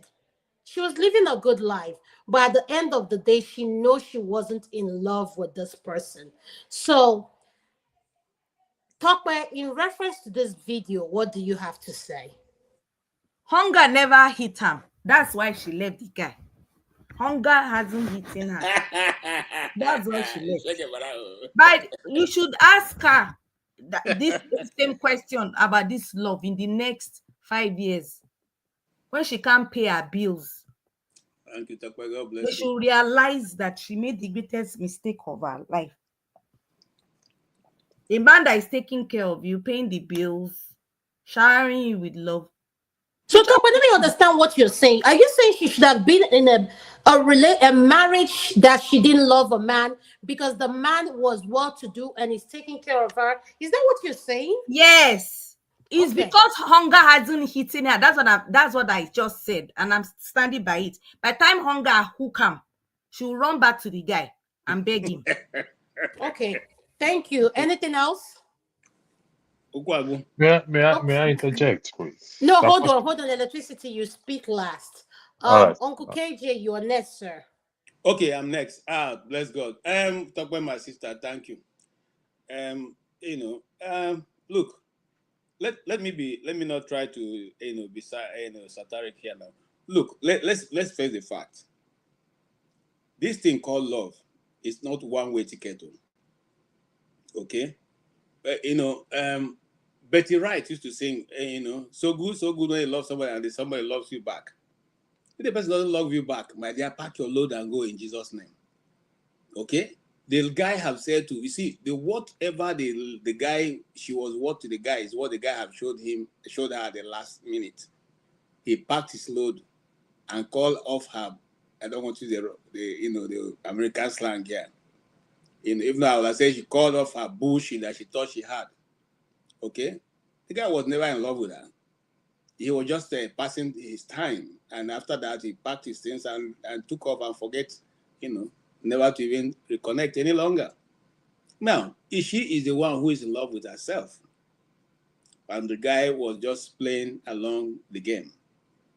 Now, coming back to be able to see somebody who eventually overlooked all her, and decided to love her, and she's playing emotion. Emotion does not take you anywhere. Emotion simply leaves you at the time you will need it the most. Let me tell you something. Every decision taken through emotion eventually will fade away, and you find out that you are in the middle of nowhere. So, if I totally agree with what Tokwe said, what I would have advised her to do was take her time and recalibrate her understanding of what life is all about. Not because the guy has money, but because you have found somebody who can tolerate you and all your shortcomings and be able to adjust yourself quickly to what the situation that life has brought you now. And one of those who believe that if life gives you a lemon, make a lemonade out of it. Don't say, what is this nonsense? No, you take it and adjust it to suit your taste bud so that you can be happy with yourself and those around you. I tell the truth. After some years, you still be telling us this story. I have a friend in Nigeria. I will not call his name because he's a very popular guy. Up to today, he's not married. He's over 50 now. Every day he's telling you a story of one, I won't call a girl's name too. Maybe some of you may know her. One girl who disappointed him, many years ago. That's what, even if he gets a new girl today, a new girlfriend and all that, that's the same story you tell a guy. I don't just trust anybody any longer. There was this guy, this lady, I spent all my time. Meanwhile, when you were dating that girl was also my friend, okay? Her father was a pilot, and she had lived in London. They are just coming to serve NYSC. And she was telling all of us who were close to her, at the end of her NYSC, she's going back to England. So you are putting your egg in one basket. The basket never cared for you. Even those of us who are closer, I asked her many times. This guy says safe for where? He's in love with himself. Me, I'm out of this place as soon as I drop this khaki. And that's what she did. Immediately after service, she took off. And, he never gave I have the guest number, but he doesn't have a number. Just like this same story we're having here now. Okay? But today, I'm talking about, I served in 1998, 99. Okay? And you are still talking about this same individual today. Every day I'm telling people, in fact, if she had agreed, but look at other people who are around you. Beautiful, better, more behaved, but you will not adjust your brain, adjust your mindset, and get to reality. Reality sometimes becomes too difficult for people to adjust themselves to, and that's the problem. So if she can quickly adjust herself to reality, and then take what life are giving her, she will better. Mm-hmm. Thank you. So, Uncle KJ, I want to push back what you just said. Okay. We just watched a video where a lady went to greet her ex. Mm-hmm. And we watched another slide of a girl that left a marriage that she's not in love with the guy. Mm-hmm. So if this husband had found out, let's say her ex came in from Germany, and she said she went to greet him, and from there, whatever happens. So are you telling me what is the difference between what that person did in the first video we watched, going to see her ex, whatever she went to do, and this woman being in love with her former love? What is the difference? The difference is this lady married someone she was not in love with and was still yearning for him. In other words, she hasn't healed. She hasn't given herself time to move on, learn whatever lesson. She jumped in, and which is what a lot of us do. If we're at her age, a lot of us want to start with another guy just to, okay, let's move on. This guy is having his, like, we all did that. But are you saying that this girl should have made lemon? I'm getting confused. I don't understand, like, what is the difference between what she did by realizing that she's in a relationship with someone where her heart is, and she pulled that with what that man did by calling off the wedding simply because he's let me not say simply, because he's soon-to-be wife went to her ex-boyfriend's house. You know something? Adam, let me start from your last statement. If I was the guy, I would still call it off. You know, let me tell you, throughout my dating life, I never dated two ladies at the same time. Never. And I dated, in fact, you know, even at my age, I can count ladies I dated in my, you know, my fingertips. Okay. But I was one who was strict, you know. I was a one-man woman, and I was strict, very strict. KJ, were you a Catholic priest? Uncle KJ looks like those that was in SU. But I don't understand how you can count with your fingers. Yes, I mean, in fact, I know exactly where all of them are in this world right now. Wow. They're still in communication with me. Tokwe, he's not like you. He's only wow. I was trying to count as he was talking. I was trying to don't count. You need to leave him. And I lost. Don't spoil my uncle. My uncle is an SU man, and he married the woman of his life. Okay. Anyway, all I'm trying to say is this. Look, the guy in the first story who called it off, you know, I'm saying that he did well because they have not even gone far yet. So he has already started picking faults, picking issues. So there's no need to get into the new house with those issues because it will now snowball into something more bigger than that. If your wife is going out, you'll be looking at her behind to see whether she's going to where she says she's going to. It will not help you. It will not help her. What if it was the reverse case, KJ? If it was that's what I'm saying. If it was the the lady reverse, that found out that her spouse. So, but that means I'm not being following what I've been saying. I said if it was the woman that found out the same thing, she should have called it also because there's already trust broken in the relationship already before we started. So that way, if you people want to, after many years or after many months, and they decide to come back, they can now know where their problems are. As for this young girl who eventually, listen, where I'm faulting the girl, and that's because I'm a realist. I don't necessarily, I'm just a realist. The reality on the ground is that this guy you so love, you hung out or whatever it were throughout your secondary school or college level. But one day this guy just wakes up, picks his bag, and took off to Germany. He didn't consider the feelings you have for him. That means you are the one loving yourself. He wasn't in love. I'm talking as a man now. Uncle KJ, haven't you heard this thing called being hopelessly in love? And this Gen Z practice it a lot. Yeah, but I won't encourage it because it doesn't make I wouldn't encourage it either because you have to know for this guy to just wake up and move without no reason. But you believe in love, Adama, you said. Yes, I believe in love. Doesn't mean that my love doesn't have common sense. No. That you're in love does not mean you shouldn't have common sense. So what I'm saying, if she was applying common sense that you say, I should have applied common sense, know that reality has ended. Exactly. Start with a new life and move on. But Uncle KJ, this is what you guys are failing. That you have the ability. We are older now. Let's go back to the age that girl was. College. She just look at how young she is. Topo, we're all saying this now. You said if you knew what you knew before. And I said to you from day one, I believe in love. And you said, and you believe in love as well because you believe in being with someone you can build something with. And that's me. And I'm someone, if I can work for something and I meet someone that we both can grow an empire together, why should his status, don't get me wrong, I hate someone who is lazy. I like someone who has a plan. You want me to share a personal story with you? Yes. Okay. I'll give you a personal story. My own personal story. Okay. I'm not going to call the names of the people. But, before I got married, I was dating one other lady. And the lady, very nice. I really liked her because she was Igbo. And my mother wanted me to marry Igbo. And even though I didn't want to marry Igbo people, I had never lived in Igbo land, so I don't know how they behave. But she was Igbo. And, one time she told my parents were sick and she was going to travel. And, of course, she traveled.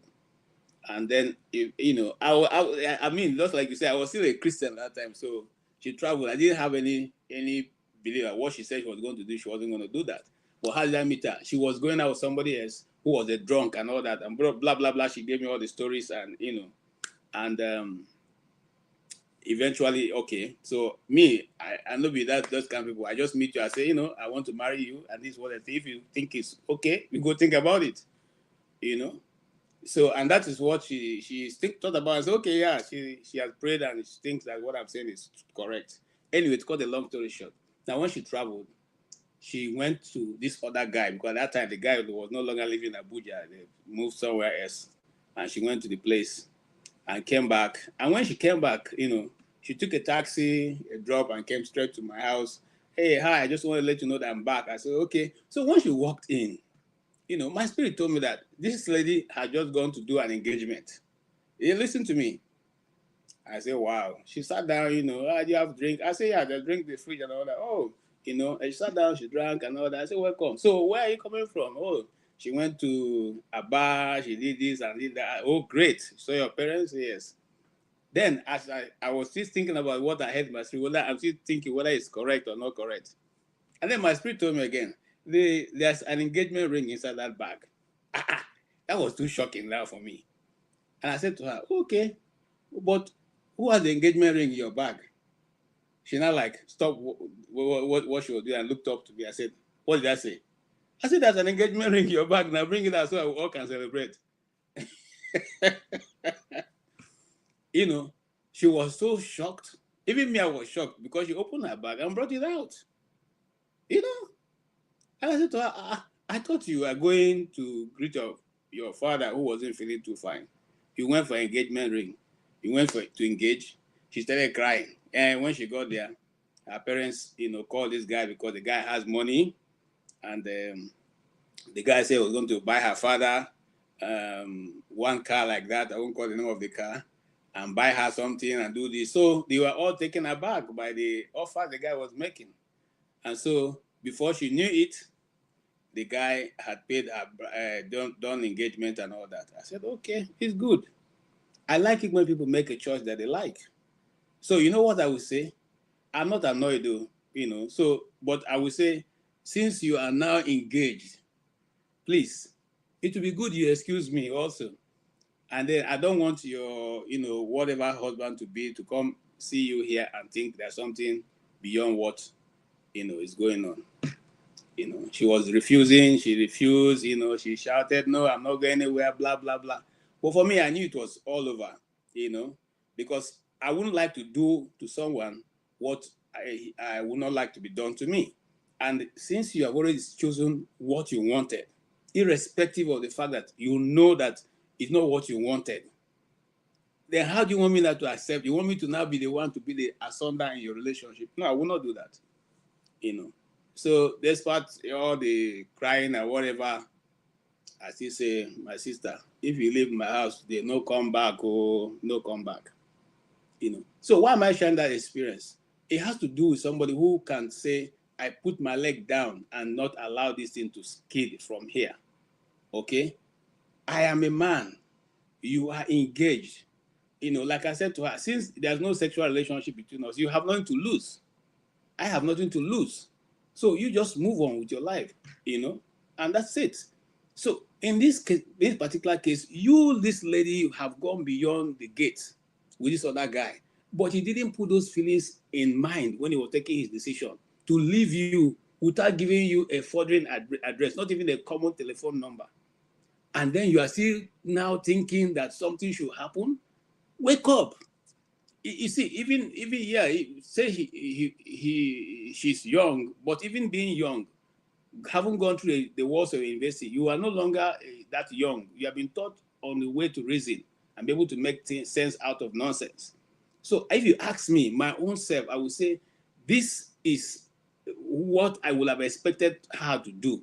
As if I had an opportunity to advise her, I say, clean up your tears. If you need to take time from your present husband, take out your time to go and purge yourself out of the nonsense you are thinking about and face your life with this new person and ride on. Thank you. Thank you. Thank you so much. I have something to weigh in. Oh, okay. Go ahead. Okay, so a case study will be the situation that happened a few months ago. What was that African sex maniac man? What's his name? that guy, is it from Congo? Where did he come Which from? one now? The gist lover man that was sleeping with different women in one African country. Can't you remember? Oh, okay, the one that him and his wife were doing the same thing. Exactly, that they were doing threesomes and all that. Okay, if the tapes didn't leak, will anyone know that he was sleeping with married women? So your point is? No. I'm asking. Will anyone know? So those married women. So what are you going to say, that they don't love their husband or they love their husband, but they were there, but they were still there in that marriage? So your point is? I don't have any points. Please. So how are you referencing a sex tape to someone? Tokwe, listen. Well, that's exactly what we're talking about. Know who you're married to. And when people come and say, yes, we marry someone for different reasons. To answer your question, would those women say they didn't love their husband? A lot of them love their husband. Or would the husband say their wives didn't respect them? No, but what I'm trying to say, a lot of them love and probably respect their husband. But this is one thing you're failing to mention. What made there were a particular woman that her tape was more than 5 or 6. So that woman, let me use her as an example. She's the most respectful woman, taking care of her husband, does everything, only for that sex tape to be released. Okay, but you know, did you try to look at the cultural listing of the Equatorial Guinea people? It is no, but no, we can't. No, what Tokwe is saying is this. You and I that it looks strange too. No, because you're all saying respect. All the man needs is respect. Make sure you love. Yes, Tokwe. Just like African women say. But I'm saying that case. I'm trying to answer the question now, Tokwe. I'm trying to answer the question. You see, okay. Respect in this sense, you know, electricity expanded a little bit, which is not what I meant. Respect in this sense that if you respect your husband, you will not go open body for another person, irrespective of whatever. If you have an issue with your husband in the other room, you can discuss it with him. But this is what Uncle KJ, you're missing the point. How many African men want to hear that they are not good in the room? How many? They're not saying they don't love the husband. We're not saying that's what Tokwe is saying. I'm going to say that's what we're saying. But Tokwe, the point I'm trying to make to you. Okay, they are respectful. What people are saying right now. They are loving their husbands at home. It was the tape that leaked that made their husbands know they were doing all the right things. So, Tokwe, what I understand where you're coming from, but the point I want to make to you, if you've not noticed, if you meet any African man, from any black man, the first thing they will tell you is respect. That's all they know. Yes. As if that the respect, they deny them respect from when they were born. That's all they know. And you meet a black woman, all she knows is money. Is money. Is the same thing. So I don't know how to explain it to you. So it's like apple and it's like I can't. If you meet a black man today, you want to. What do you want? I just want you to respect me. I just want you to respect me. That's what they will be talking about. Is respect. As if they deny them their birthright when they gave back to them. Then you meet an African woman. Oh, I want a man that can take care of me. You know, someone that can my needs. You know, maintain me. So that is their code word. They don't have any this thing. Me and Bibi Ray, Boom Boom Ray, we know what we know you. We studied. That's how you guys. We all are. We know it. So when they say respect, I agree with them. Is respect, because at the end of the day, that is what they want. Just like African women, when you meet them, black women, not just African women, it's all about the money. Anybody that don't give you money, you won't give that person love. And then why do you think women stay in a marriage that they know their husbands have different women? Because they choose to. No, because they choose to be in that relationship. It's the benefits. No. Tokwe, it's not benefits. No, Tokwe. Let's start with this. A lot of women stay in that relationship. We're a culture that frown on marriage. Let's start with that. 2, women would weigh up their pros and cons.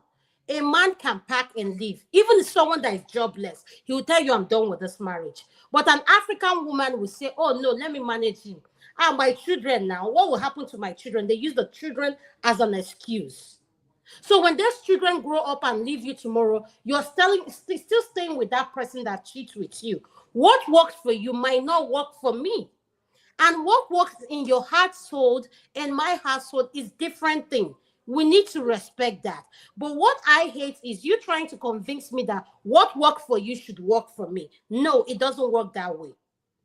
So if I'm a woman that feels that this is how I want to do a particular thing, and I'm with a man that believes what I am doing, how is that your business? So we need to practice to mind our business, because it doesn't make sense to you, but it makes sense to the person I am with. So what is your problem? So I hope I've answered your question. To Niger, you're next. Hey, yeah. I do like Topper's position is very clear, no messing about. See, the two areas I have issues with this lady, because I was thinking about it while the conversation was going on, and in only one area I might sympathize with her. First of all, I think as KJ said, she was practically living in her own world. The guy was doing his own thing, and we don't necessarily have all details of their relationship. It could have been forces beyond her control that pulled the guy away. Maybe the guy even had feelings for her. We don't know. But from how it appears that the guy was playing her, and she was living in her own world. And the guy went away, and then she was left hanging, and she never moved on. And then she carried on into another life, like she says. And that was interesting term to use, life, because I thought sometimes people, when they do these things, is because they are thinking they're getting older, they need to have children. Then you can sympathize with that, but that information is not available for why she decided to do what she did, whether she decided to have children with this man before she left him. It's not there. And even based on modern analogies and the way people are raised these days, you are not supposed to do what she did. She's not supposed to have gone on with a new guy. She's supposed to take her time, find herself, as they say. Then all those things, then take her time to find on that one. And she broke all those rules and still. So by modern standards, she's found faulty. And if you go by, the standards of this in that is more universal, by the way. She is also found wanting because she abandoned a perfectly reasonable man for what? Because of herself. Or we don't know whether she has got children. If she did, then that's even worse. So that is an issue that I have with that. Then the only area I would sympathize with her is that in life, what I tend to find is that people are different in different ways. Some people are they are raised that way, or they are maybe naturally like that. They are able to negotiate relationships based on the balance of what they are going to gain from it and feelings. It's not one way. It's a sliding scale. They are able to negotiate that quite well, while others is based on feelings, and those ones tend to have these extra element of loyalty attached to their bonding. If they love somebody, they tend to go all the way, and they will do anything to protect that relationship. It has its positives, and they are the types you hear when the husband goes into a tailspin, loses his job or loses everything. They remain loyal to that husband. They do everything to protect the family and all the rest of it. So I try to see the both sides of the equation based on her behavior. However, on two areas she's faulty, and the way she's analyzing it now is also somewhat not. She doesn't seem to understand her own nature fully. Her nature is the kind of person that if she wants to be in a relationship, she has to truly feel that person. Some people are like that. Some people are not. Some people are. They have to have a bit of love for you, and at the same time you have to have security. They can negotiate it. Some of them are even raised to be that way in terms of knowing how to weigh all these other values before they form a solid relationship with you. And those ones, personally, I think those ones are more, and they tend to be more successful because they have more. They don't rely only on one thing. They don't like only, okay, I have to love this person, otherwise nothing. If you do that, then there's a chance that you could miss the boss. If you have to have a child, then you don't find somebody like that, then good luck. You're not going to have children. And hence, probably why more women are the other way than the way she. Which way? But Which way? Name it. no, If no, you're talking, no. talk See, it with your full chest. Which way now? women are hypergamous for a reason, and it's for survival. They prefer men that are successful. They prefer men that are more successful than they are. That's for sure.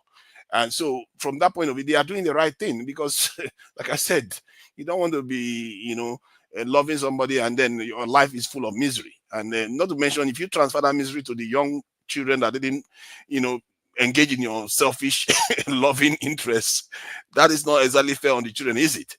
So one can see why most women prefer to be more hypergamous than worrying about their own individuals, feelings. You see what I mean? So I sympathize with her Father, only let on me one ask you a point. question and push back to you. What do you believe in? You don't believe in true love. You don't believe in women wearing wig. You don't believe in that. So what do you believe in?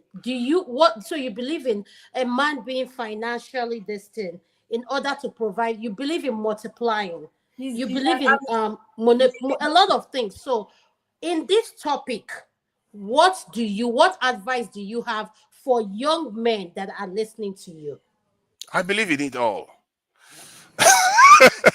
I believe in it But all. are you hearing this? You're right.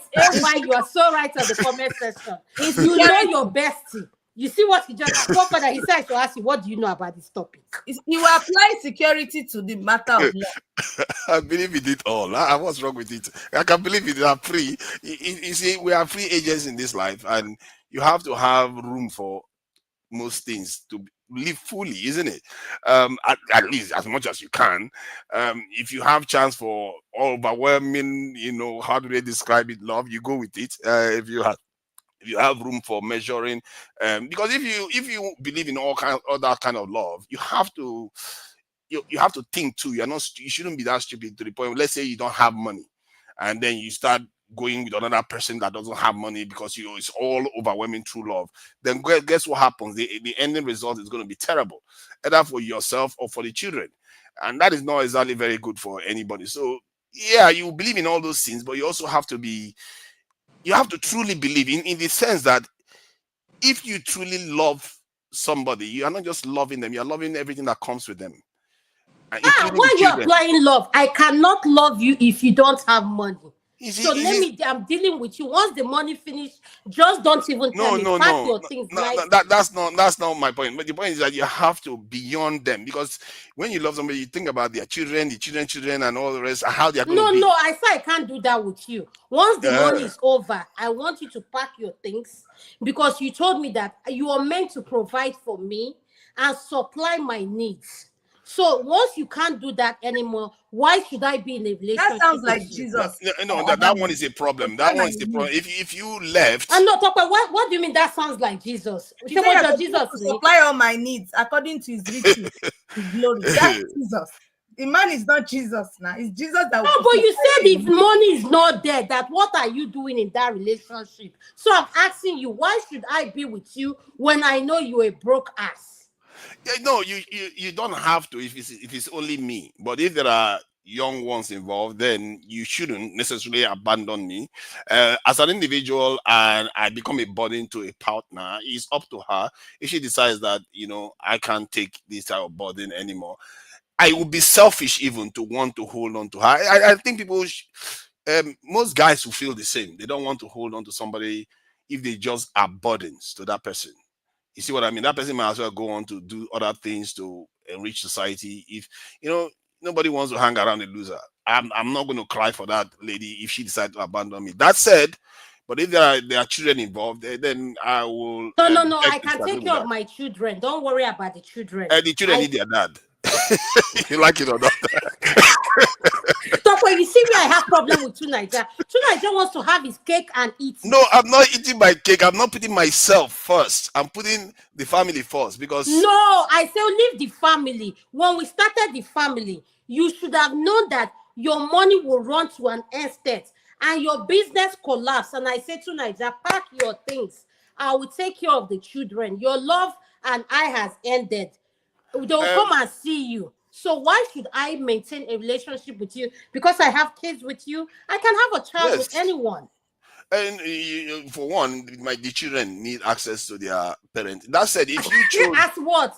no, the dad now, the children are allowed to have a loser dads or poor dads. It's not. My point is that No child deserves to have a loser dad. point is that it happened after I was once well off. Then things turn bad. Things can go bad sometimes during relationships, and things can turn around again. And this is where I admire that lady's this in tendencies. There are women that have loyalty. That's no matter what, they will be there, and those are, they are gold when you truly need them in situations that they would never back off. They will be there. Even if you are drooling for 10, 20 years, they will be there by your side. There are women like that because all they see is that man that they met when they were younger. And that is quite a treasure. That said, if a woman wants to abandon me in cold violation after our confidence and after enjoying that I suffer a reverse and she wants to abandon me and it's only me, fine. But if there's a family involved, then one has to weigh that. I think you should weigh that. Thank you. Thank you so much, tonight. I just like this banter. Thank you for always supporting the women this thing. I really appreciate you coming. Amy, I'm going to come to you. What is your opinion on this topic? Amy is not there right now. I think it's attending to something. Amy, are you there? I think you're muted. Electricity, you can go. Go ahead. All right. Excuse me. We go explain. No evidence. What I want to say is this. Yes, this is for discussion purposes. However, is that what we call first love? The answer is yes. And does the first love necessarily have to be the last love? The answer is no, because anything can happen. In the context of the story of the lady, we must also understand that some people get into relationship or marriage out of frustration. Like you said, the guy left her for no reason. Well, I beg your pardon. We don't know the reason. Never communicated. And she saw Mr. Available. And all she did was to marry him. But where I get confused is she saying that there is no way there's something good about that man that could have been like a consolation to her. That is where a little bit I get confused about. She living, is that the right thing for her to do? Maybe yes, maybe no. Because if you've been in a relationship before where you don't love, where love don't exist, you marry the person, whether the person is rich or not, trust me, it's possible for you not to be happy because money won't bring that. There's what we call, like I stated earlier, don't marry for money or don't be with anybody for money. You can be with somebody and that thing is not there. It's possible. Every other thing is there, money, and even when you try your best to fit him, honestly speaking, you still will not be able to fit him. All you'll be thinking is that one person, and it could just be one thing about that one person that intrigues her or that makes her happy. Let's say there's nothing as good as we being able to laugh with each other, laugh at each other, and make fun at each other. And if that is missing, I am not an advocate. I mean, I'm not saying she living is right. I'm not in a, I don't have that moral standing or moral ground to make that determination that whether she living is right or not. But I can empathize with her because this thing called love, this feeling, this listen, you we just you ain't gonna understand it. I can't understand it for you, I beg your pardon. I can feel it for you. So we're trying to save relationship if it can be saved. But if she decide or he or she decide to pack their bag and say, listen, I am leaving, I'm not happy. Well, we can only wish her the best. She knows why she left. She knows why it is frustrating. Maybe none of us have been in a relationship where we now we feel no, this is not for me. No, this is not for me, and we left. I know people who have done that. Everything is rosy. I have a late auntie, may also rest in perfect peace. One of the most loveliest women I have ever met in my life. And but the love wasn't there. The money was. When I say the money was there, trust me, the money was there. And many at night I've seen her cry to the extent I told her once, you know what? If you are not my auntie or whatever it is, I would marry you because I've lived with you. So we can't I can't make that determination for her as to why she left. I can only wish her the best. I can only tell her, listen, the road is gonna be treacherous. Since this is the way you are feeling, that means it will be hard for you to find a man. No? Since that is your first love and you can't see any good in this person you're dealing with, it may be hard. So the issue of first love, it's there, it's possible, it has its danger. The disadvantages is more than the advantage. I have to be honest with you. If they are together, the advantages is high. If they are not together, the disadvantages is high. We just have to help. We just have to understand. We just have to stay in a position where we don't become judgmental. Because truth be told, some of us wish we could leave the relationship we have and go be with somebody else or somebody we really want to be. But for one reason or the other, we are in it. And listen, experience, like I said, I've been privileged on the personal experience and with people. I tell them, it's your call, not my call. It is highly possible for her not to be in love with that person, for her wanting to leave. It is possible. Yes, we're talking about the sanctity of marriage or whatever it is, but it is possible. Thank you. Thank you so much, Electricity. I like your word. It is possible. You know, one thing I always say, I started this topic like, what does money mean to you?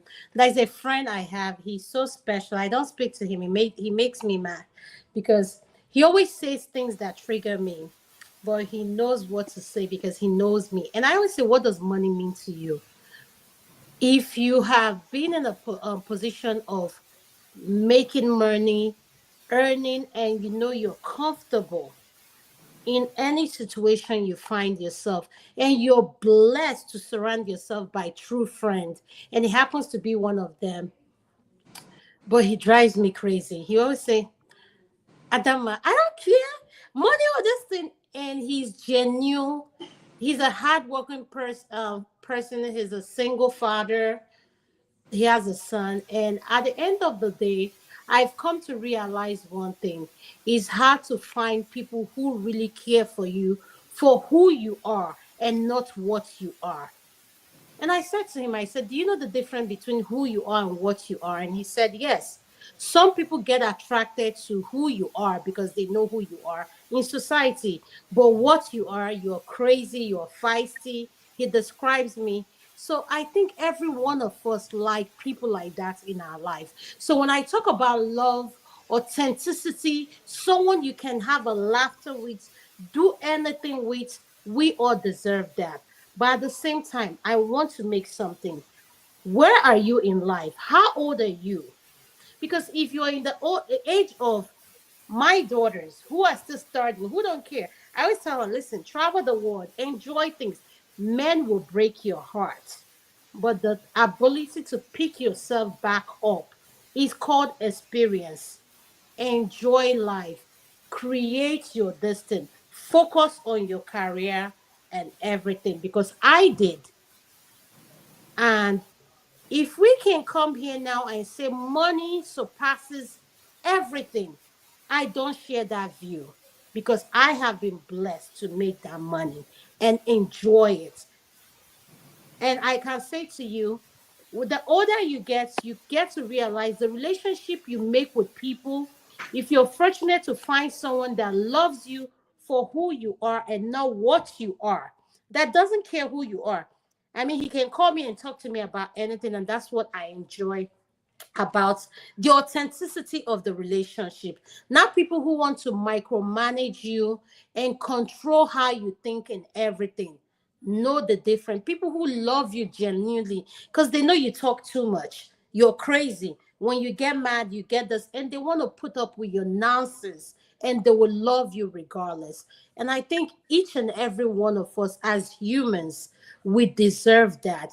And I always say, if a guy who comes out of college and a guy, lady who comes out of college, who both have a student loan of whatever thousand, and they are both seeking for a job, but they both have each other and they're in their tiny apartment, you can make out whatever you want. You both, if you believe in each other and you trust each other, the sky is your limits, and that's why I believe in love.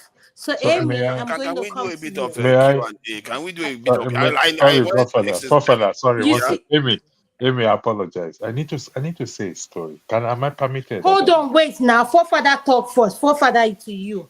Yeah, thank This you. your partiality will not make you enter heaven, Adam. Yes, Honestly so speaking. Forefather is my Uh, guest. When he comes here, just leave him like that. He's my special. Me and him, we know how we do. Sometimes we do. I won't band him. I will band him back, so I can do that. So leave him like yeah, that. I'm a bit curious. I wanted to look deeper into some of the terms you use, like about who or what somebody is, and which one is more reliable, and why one is better than the other. Like if somebody loves somebody for whom they are other than what they are, what do you mean by that? Because what the person is also what whom they are. So I don't know. So It, okay, so like okay, let me use me as an example. When I say what I am, then who I like, people know me in the public setting as a doctor. But people who I have a private relationship, a lot of my close friends don't know my profession. Those who know don't care. They know me as crazy. They know me as people like I get things done. If you want something and you want someone that will tell anybody that thing or make it happen, call Ada. So they don't see me as this personality as whatever the public see me. They see me for who I am, Adama, not necessarily my profession.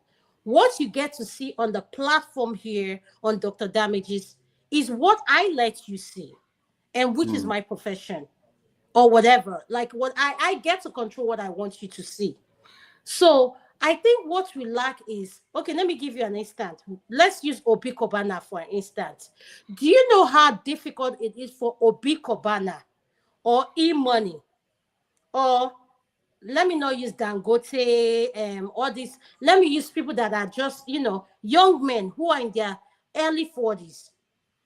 Their friend group, they know everybody coming around them is because if you want to do something, you put out the name um, E-money, or you say Obi Kobana, people will come to that thing. But these men crave for authentic relationship, people who want to love them for who they are and not necessarily that name, E-money. So am I mm. making sense to you? Yeah, you're making sense. However, some of those things that people don't know of you because they already know of what you are in public. The same thing can be said about your friends. There are things that they don't know about you, even privately, that you know that you are, but your friends are not also aware of it. At least not all of them are aware, except the closest ones that may be aware of that. And the reason why I'm questioning some of this is because when we say one aspect of us is more valuable to be known, it is assumed that that aspect, if it is known, and the person that you entrust with that is likely to be more loyal to you, while the other aspect is not. Question is, if somebody loves you for what you are, but not necessarily as much as for what you do, because even the people that love you for who you are also have to an extent accept what you are, not just only who you are. The reverse can also happen, where somebody loves what you are, but they accept who you are. And if then why do we think that one is less valuable than the other way around? What Can you makes it explain less that? valuable is that I get to control. You know me for who you are and not what I am. Like, you know me for, okay, no, maybe I'm using it, but you know me for what I am, I'm not who I am. Let me take for you for an instant. Forefather, I've get to know you on a personal level when we have our meeting on the backstage. And I share one thing with you. Your information, you're personal with it. You don't want to share your information with the public because you don't trust the people you are surrounding yourself with on your public space. So you want to control the narrative you're putting out for that people. So can I at that man now say, I know who you are, forefather? No, I can't. I know what you are, which is forefather. You get to control what you're putting out. Yeah, that is true, but it's also true for my personal friends or your personal friends. No, They no, don't no. know My anything personal everything friends, about if you. you're going to be, okay, the difference between me, in my personal friends and my cycles are people who know everything about me. And they can speak for me when I'm not there. That's the difference. They Okay. can defend me in a conversation and say, no, I know this person. You don't know her. So you can't speak of her this way. I've heard you defend me even here publicly, and so the point is that I'm trying to get to why people always say knowing somebody personally and knowing what the person is outside is the stronger Forefather, this one. is, I'm sorry, forefather, this is the word I'll use. I'll use the word preference.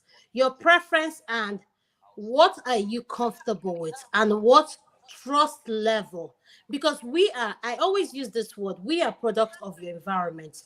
The situation we've gone through in life has shaped us in our relationship, business dealings, in everything we do in life. That's how I operate my life. I'm using me for an example. I'm not speaking for you. So when Yeah. you come into my life, I judge you based on that standard. I'm not just going to hand you the trust because you're just coming into my life. You're saying things I want to hear. No. I Mm. have let people go because they have doubted so many things about me. And there's people you surround yourself with, they are just toxic. When I say toxic, you know this person is going to be a headache. Everything about them is prove it, prove it, prove it. And I am not in that age bracket where I have to prove anything to anyone. If you want anyone to prove something to you, prove it. My daughter will prove to you. I've had someone said to me, how could you have a daughter that old and because I look young, you don't know how old I am. You assume because I look young, you know how old I am. And that's the problem I have with the African culture. We don't know how to mind our business and focus on what matters to us, but rather we have opinion on other people's business instead of what concerns us.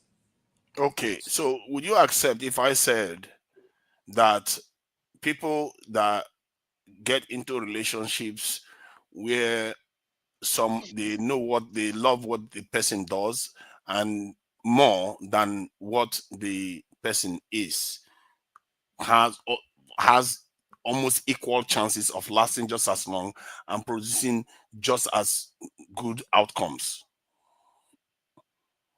Say that again. Will I accept if the that person? if a person goes into a relationship or a marriage with somebody that they love their profession or their money or their success more than they love the individual, go on in relationships to be just as successful as the one, if not more than the ones that actually love the individual more than whatever the person has accomplished. No, I can't accept that because the stage I am in life, I am not ready for you to evaluate and for you to accomplish what you want. I am past that stage. So if you want to do that with someone else. It won't work for me. I'm speaking for myself. It doesn't have anything to do with age. I don't know if you understand. I'm saying that people that go for money and go Yeah, the for what I'm somebody's saying, and image. I'm saying to you, for money, yes, and I'm answering your question. I cannot be with you in a relationship if you feel like you've not made a certain like your career is taking off. Am I understanding what you're saying? No, And your you career love has your taken off. You're career. already successful. And the Uh-huh. woman loves your career. Like a woman that goes after all these celebrities loves your career. But they like the person too, but they love the person as a success. And if that person wasn't as successful, they wouldn't love that person that much. Even if Yes, the because person I wouldn't love you because what I love was your career. You'll have this different personality. Let me ask you a question. Now you said something that brought me. Cardi B had a children with someone called Offset. Do you know how many times Offset is at the stripper? Offset is just as rich as Cardi B. So it has nothing to do with money. And I always say things with people. If you make money, the way you think is different. You're not going to look at things the way I look at things or the way they look at things. Your thinking is differently. But the difference is you're able to spot. It took someone cheating on her. And she gave birth to that child she got pregnant for. And she said, I'm filing for a divorce. You at the same time, she likes Offset, and she said what she loves about Offset when he's on the stage, he's so authentic. But the Offset she finds at home is a different Offset. So if I'm here with you on the platform, the Adama you will see when you walk through my door is not the Adama you're going to meet on the platform. The reason why I'm going, let me just give the reason why I'm asking this question is because when you look at the top of society, generally, it's made up of people with this type of mindset. They are the ones that their parents is not always about chemistry and all the rest of it. It's about whether you are something, and obviously they're not going to just go with somebody that irritates them and repulses them. Okay, so for further, if they're not going to go with someone that irritates them, since you studied that background, what would you suggest they go with? They are going with the most reliable metrics that tends to ensure a long-term successful relationship, which is prosperity. Thank you. Not it's prosperity. It's not individual feelings. It's in actually prosperity because you know why? I want to be with you. If I am Beyonce and you are Jay-Z, you're going to take my career to a certain level. If you are Mariah Carey and you're Nick Ken, I'm going to take your career to a different level. Relationship is a give and take. But when you get at the relationship of Luther Vandross, let me say men who are jazz players, like who are like so like soft You mean like me? Luther Vandross, Marvin Gaye in those days. Marvin Gaye, like people like the 5-Star Brothers. These are men that they went to drugs, everything, and they found love. And at their career, they can tell you women who are gold digger, who like the fame. There is the Jamie Foxx play song. Okay, look at Jamie Foxx, for example. Jamie Foxx is an artist that when he has stroke, it was at the prime of his career, producing his own show at Netflix that worth hundreds of millions of deals. The person that stood by him, Jamie Foxx, has been blessed, allegedly. Let me use the word, but it's true. He has been blessed with women that loved him, but at the same time, women that loved his career. But the true love that loved him happens to be Tom Cruise's ex-wife. And he always say that Jamie Foxx will come on a live. Once you bring up her name, he will unmic himself. He said, I'm not going to talk about my personal relationship. I'm done with this. And I respected him for that because it's called boundaries. So the level they think at, and when we come to this platform, and I just said that with me and you, I like how when it comes to your personal life, you maintain that boundary. African peoples, we are not like that. Africans think the more money they make and the more they are known out there, they want everybody to have their contacts. I do not think that way. I want to stay professional. I want to stay private. And I'm telling you, I have been blessed to have people that I met who are one of the best things that happened to me. And we fought. Matter of fact, I have one blocked. But at the same time, there's something at that person that intrigues you, that you've learned so much from.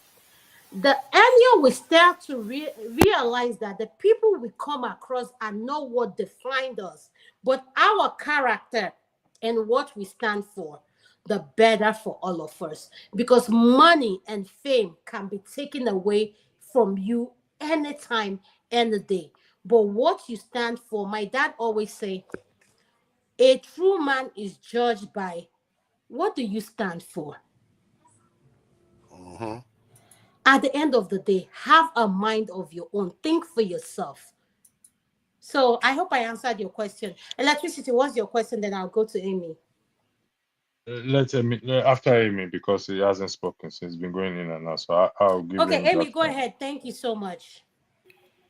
Okay, you have even I don't know what even to discuss. No. I'm just going back and forth. What we're talking about is in terms of that video we played.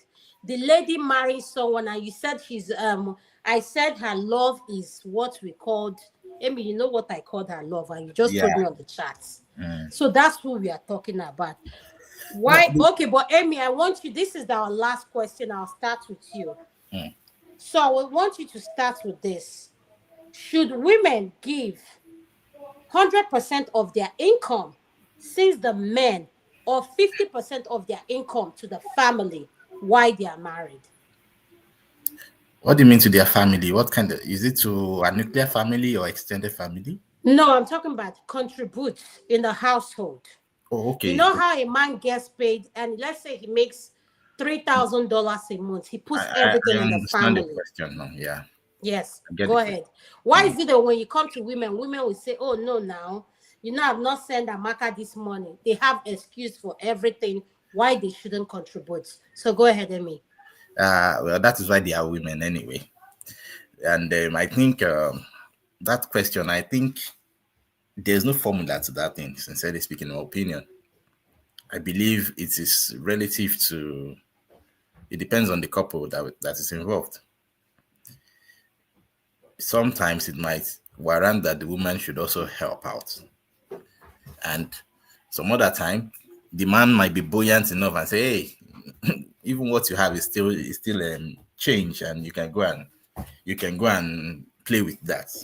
You get the point, because actually the average man sees a woman's money as her own money, and his own money as is that he needs to take care of the family with.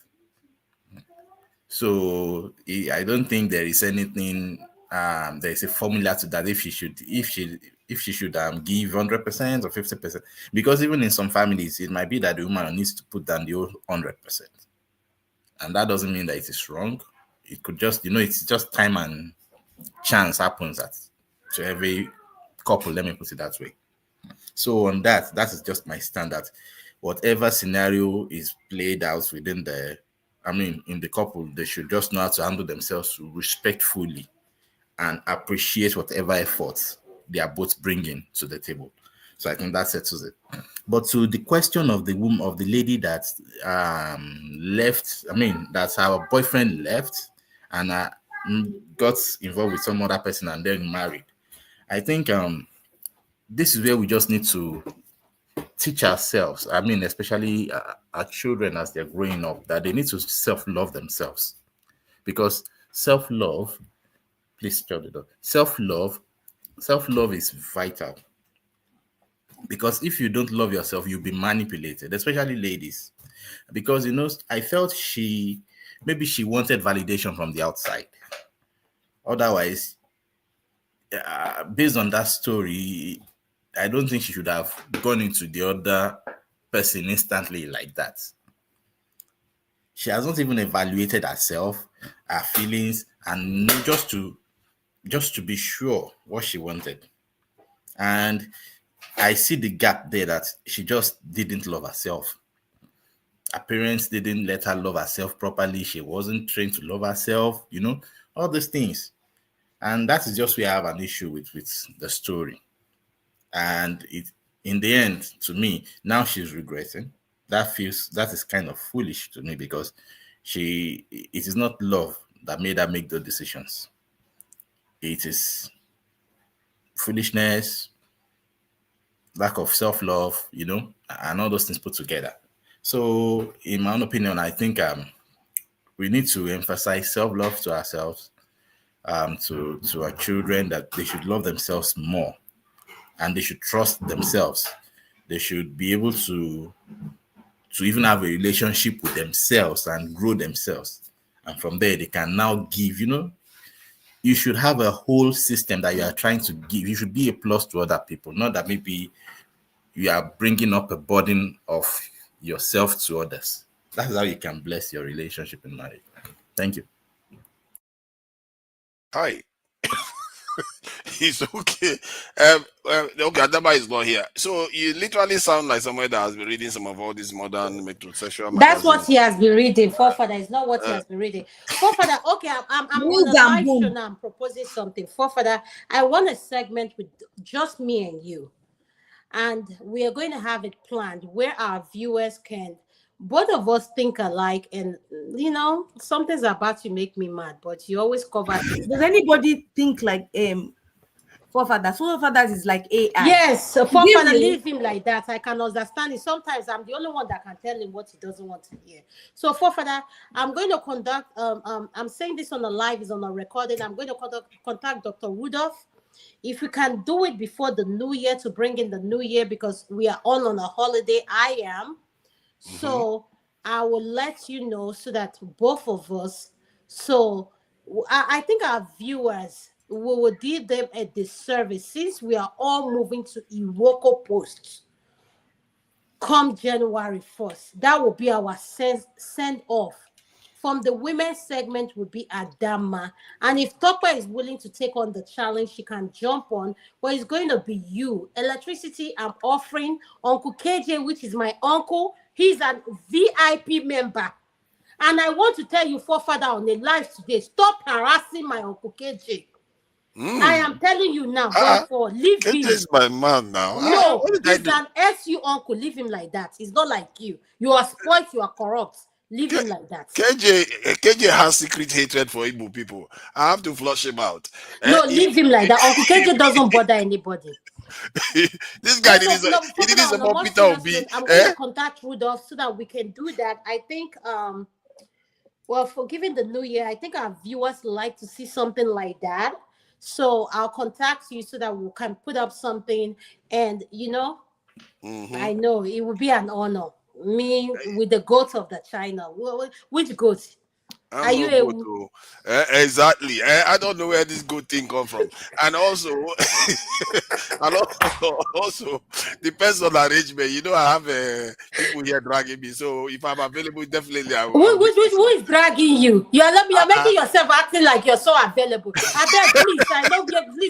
Please. You can't do that with me. I do. I know you. Please, I beg. Stop making yourself look important. I have answered the question. Forefather, should women give 50% of their income? Of their income to their spouse? Yes. In Western society, where the differences in income, especially depend on what lifestyle they are living in, I guess you adapt. This is why I say I welcome every way of life, as long as it leads to life and it leads to happiness and people do better. I welcome it. There is no real restrictions about these things, because if the woman earns more and are you going to divorce her because she's earning more money than you? And then if she needs to support the family, anything that is practical, get it done. That's how I look at it. I don't know. Maybe most Nigerian people in Nigeria tend to manage this better than in the West, where some of the women just buy into Western narratives and just start ending marriages because of this imbalance.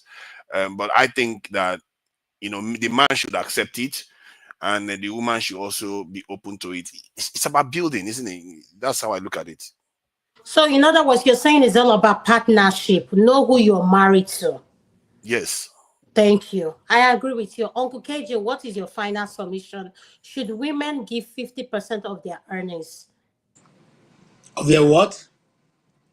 Women give 50% of their earnings to their husband, given that the men, when they earn whatever, they put it all their resources into the family. Why should women do the same? Well, again, it depends on different families and what you feel. I do not ask my wife for whatever. So it depends on you. It's something you have to sit down with your spouse and discuss. The ideal thing is that, yeah, she can help where she can. Most African men try not to ask, not because it's really not very easy, but because we have grown up with a mindset that a man have to provide for the family. So sometimes you just go it all alone. But some women who are understanding will always want to help. And so if you ask me if I have to advise my son, I would tell him that that discussion should be held before they eventually agree to marry, so that there will be no ambiguity in the marriage. So because finance is one of the things that really breaks down a relationship, especially when somebody is feeling you're doing much more and the other person is just living a life, buying dresses and buying all that, whatever they want, and you are making sure there's food, there's everything. So sometimes if you're not a mature person to handle it, it may be a bit taxing on your feelings. So it should be discussed, and whatever is agreed should be agreed by both parties. That's my candid advice. Okay, thank you, sir. Emiloko, you've answered the question. What is your final submission in regards to this question, sir? And whatever you have to say for your final submission. Now, I have a question, and the thing is that Mr. KJ said something now. He said that he would tell his son to have that discussion before he gets married. The thing is, even we should tell, it doesn't have to matter if it is your son or daughter. I think this is just being human and loving your spouse, kind of a thing. So I believe it should be that we should tell our children to because always. I don't have a daughter right now. That's why I said son. Okay. Oh, okay.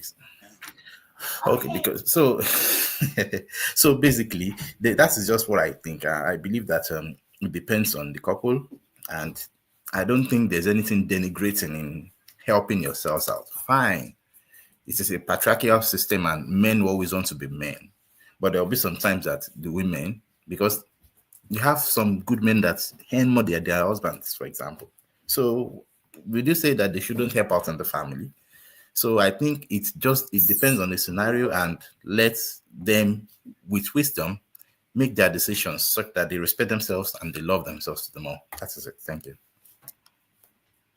Thank you, Emiloko. What is your advice to young people? Since you came in later, I want to give you more time to talk. Then I'll go to Tope for our final submission on electricity.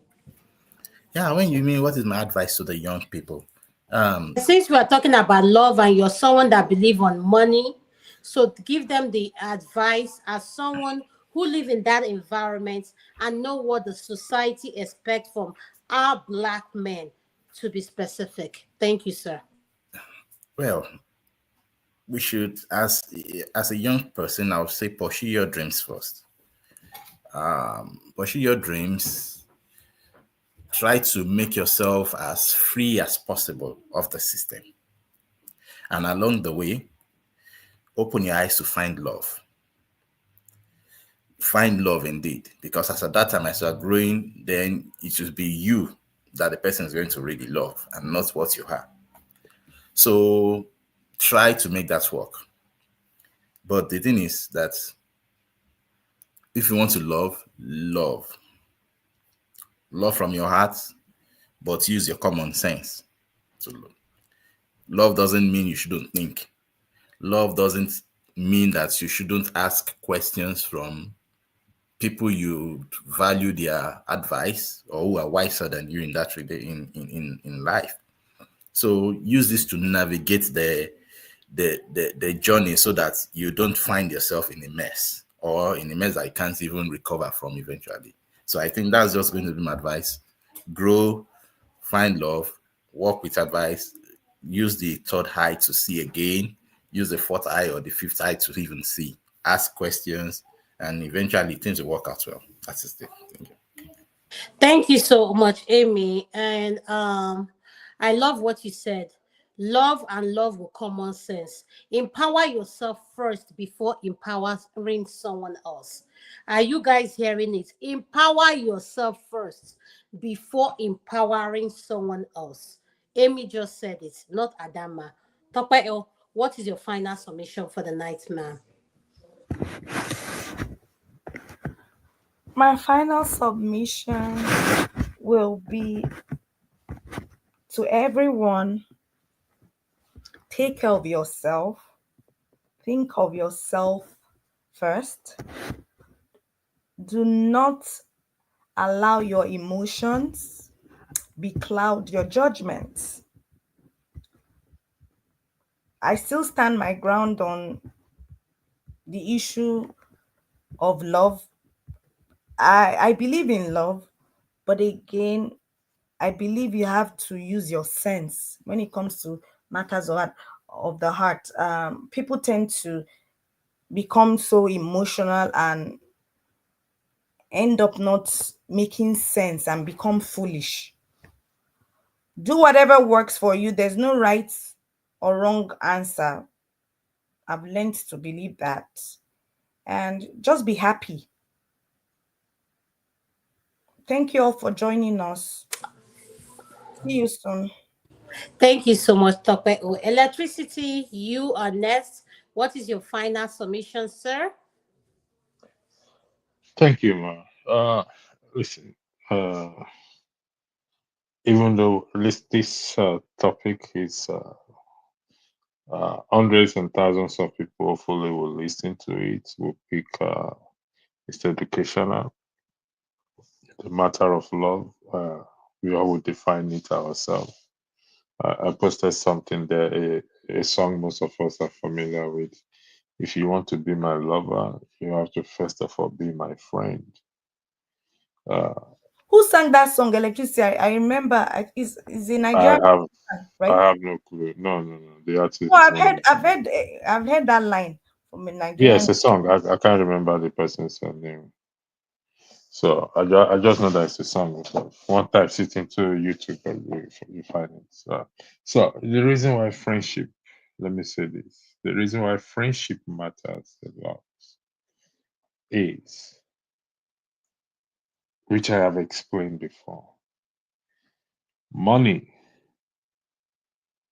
even though it's there up to our old age, if no misfortune happen, cannot buy you that friendship in that person. Even with Viagra, when you get to old age, you may not be able to use it again. Even with technology, you may not be able to use it again. What keeps both of you going is that memories, that friendship. That's how you can able to take care of yourself in old age. Old age can be harsh if you don't have anybody around you. So you need a friend. We really need to build that friendship. It matters. No matter how we argue it, no matter we say, oh, we live in a free world, or it's money first, that's fair enough. Each to his own argument. But that smile, money cannot buy it. That memory, money we contribute in creating that memory. But don't forget that memories also can be created without money. That walking in the rain is not created by money. That walking under the sun is not created by money. That little things that she does, charging your phone, that thing that you don't, removing the cup from the table that you leave there all the time, or just doing that thing, and when that person is not there, you will know that that person is not there. Money ain't gonna buy that, please. So if money matters to you, if that's all matters to you in relationship, I can only wish you the best, but I ain't gonna buy you what I just say to you. Somebody else says with the answer shows me that you're a poor man triumph. Okay, listen, I'd rather be poor and have somebody. I'd rather be poor and have somebody who I am happy with, who accept me, who rejoices with me. To each with his own definition of what poor is. Some people will consider me as poor right now But because I'm electricity, not. it's because May I finish, please? So 1 second, I please. have I'll to come back change to you. it to I'm quick. going to lose my train of thought, please. Uh, my nature of job, you may consider me as poor because I'm not earning, I don't have the 10 figures or the 20 figures. But like I say again, this is me personally, it's my own person. I would rather be poor and have somebody who I can be happy, who we can laugh together, who we can sleep on that single bed, and we will not know it's a single bed we're sleeping on, as small as it is. Than be rich and have someone who will sleep in different bed. We can resolve situation. We are always on each other's neck. I can't wait for him or her to leave the house, and I start looking for solace outside. That is me. And I have seen. I said I wanted to say a story, if you don't mind me, but if time is against us, then I'm gonna No, you hand can't. over to. Thank you, sir. Thank you, ma'am. All right. I just want to say to our viewers, thank you for you all tuning in today. Forefather, thank you for giving us the extra time. I hope you're coming in back. Forefather, are you coming in back? No, he said No, no. no, I'm not on there. So you could go more if you wanted to, So but why did you do that? I asked you, but you see why I don't. You I see answered why? now. You didn't bother to check again. I did answer. He took like 1 I have hour. a question for you guys, please. Yeah, I didn't see it on time. Okay, hold on, Eme, Emiloko. Hold on. Now that Forefather has said this, let us relax. Let's breathe. You see why I like Forefather? He has his shortcoming. uh, Wow. But she dey whine you. Chinada, you dey chop am. stop now. Doctor, you are the one that will tell me to do this. You are the That's one the that wants to love. come and spoil it. That's the love Please. and respect that you are chopping right now. She's Wow. exhibiting it. Forefather, I will marry you even with your brokers. Wow. Poverty. Man, I think electricity opened up a vista here, but it's No, okay. he We wanted can to confront what he said. Okay, please, electricity. Since Forefather has given us this permission, please sing and make sure your diatone is well on the your vocals are trained. Did he say he wanted to sing? He said he wanted to share something. Okay, electricity, go ahead, share what you want to share with us. Thank you. Okay. Before I share, Fafad, I thought you wanted to ask a question, if I don't mind. No. I think you opened up something that needs to be answered. You know, So, Forefather, so you believe in love? Hi, No. motivated. I believe in it all. It's just that when people start reeling as if it's only one-sided, like walking in the rain and it's all beautiful, living in one No, lying on Fafad, one I bed. think you misunderstand me. There's some things money cannot buy. Do you agree with me on that? That bed, money bought it. Oh, I No, was. Fafada, can you let's focus here, please. Do you agree that there are some things money cannot buy? To an extent, yes. Okay, thank you for But that. it pervades almost everything, including the health that you enjoy. Without health, you can't even walk in the rain. and that Okay. bed will be full of bed bugs. And in time, when you get older, it's not going to be funny sharing a bed with somebody when things are not very good. But the point Okay. is that life is harder when you are poorer.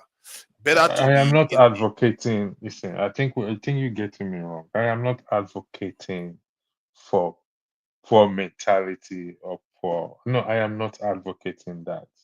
I love comfort. I love to have everything I need to have. But what my point is this: these things can go away, and when it goes away, what do you do if you don't have a friend by your side? I'm not saying I've never said here that money helps to express love better. But what if it's not there?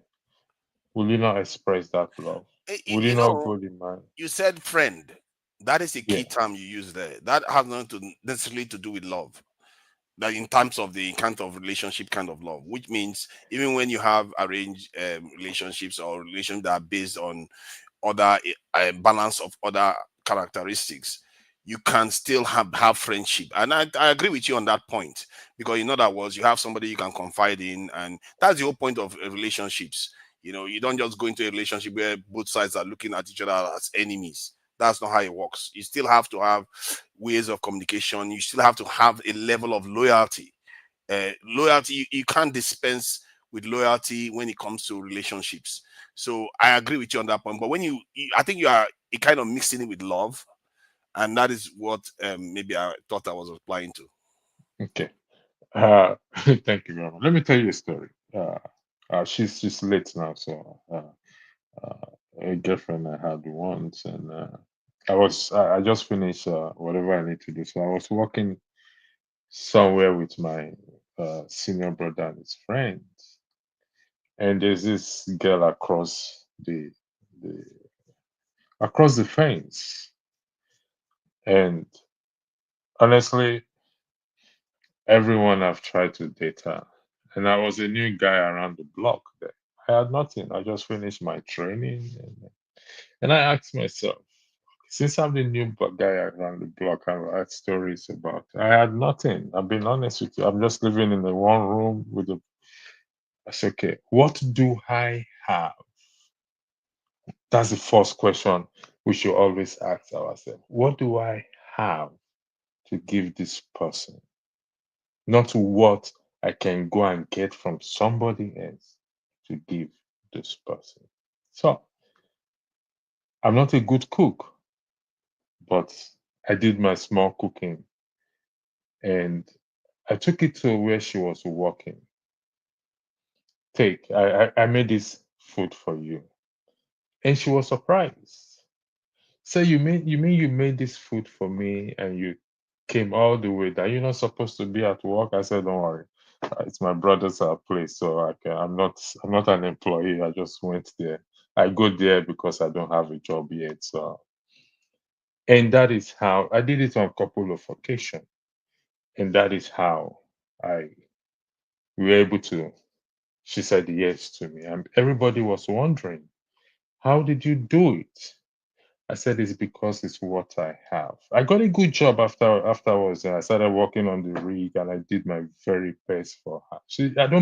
I don't have poverty mentality, but it's what I have first I had to use to impress her.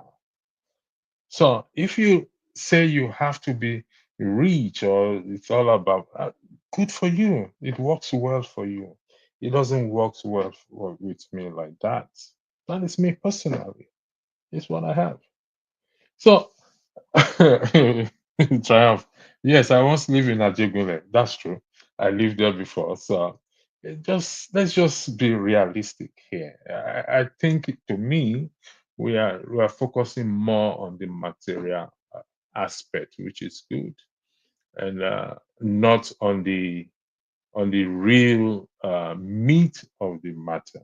Because if you're sick, you need good money. Even if you're in the best of the hospital, for further, you have the money and they put you in the best hospital in the world, and you don't have anybody. Listen, Adama works in some of you works in the hospital. Yeah, don't let me use the particularly those who work in in care home, and they tell you how people are there alone. Nobody comes to visit them. Of course, they had the money. They made the money while they were alive, growing up, and everything. They're in the best care home, but they don't have anybody. Is that the life I want? Certainly not. Thank you. I yield the floor back to you.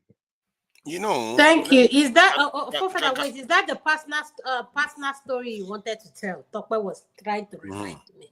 That's a personal story. I don't know what she wants to ask me a question. No, No, but no, I don't no. want to Do lose you my want? train of She said thought. you wanted to tell. You said you wanted to tell it.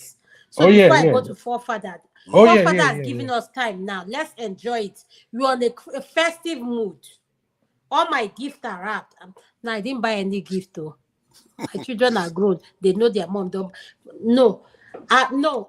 The point I'm making is electricity. Have you said what you? I want to go to forefather. So if you want to tell that story, I'm giving you that chance. So I'll go to Uncle Okay, KJ and everybody. So okay. wait.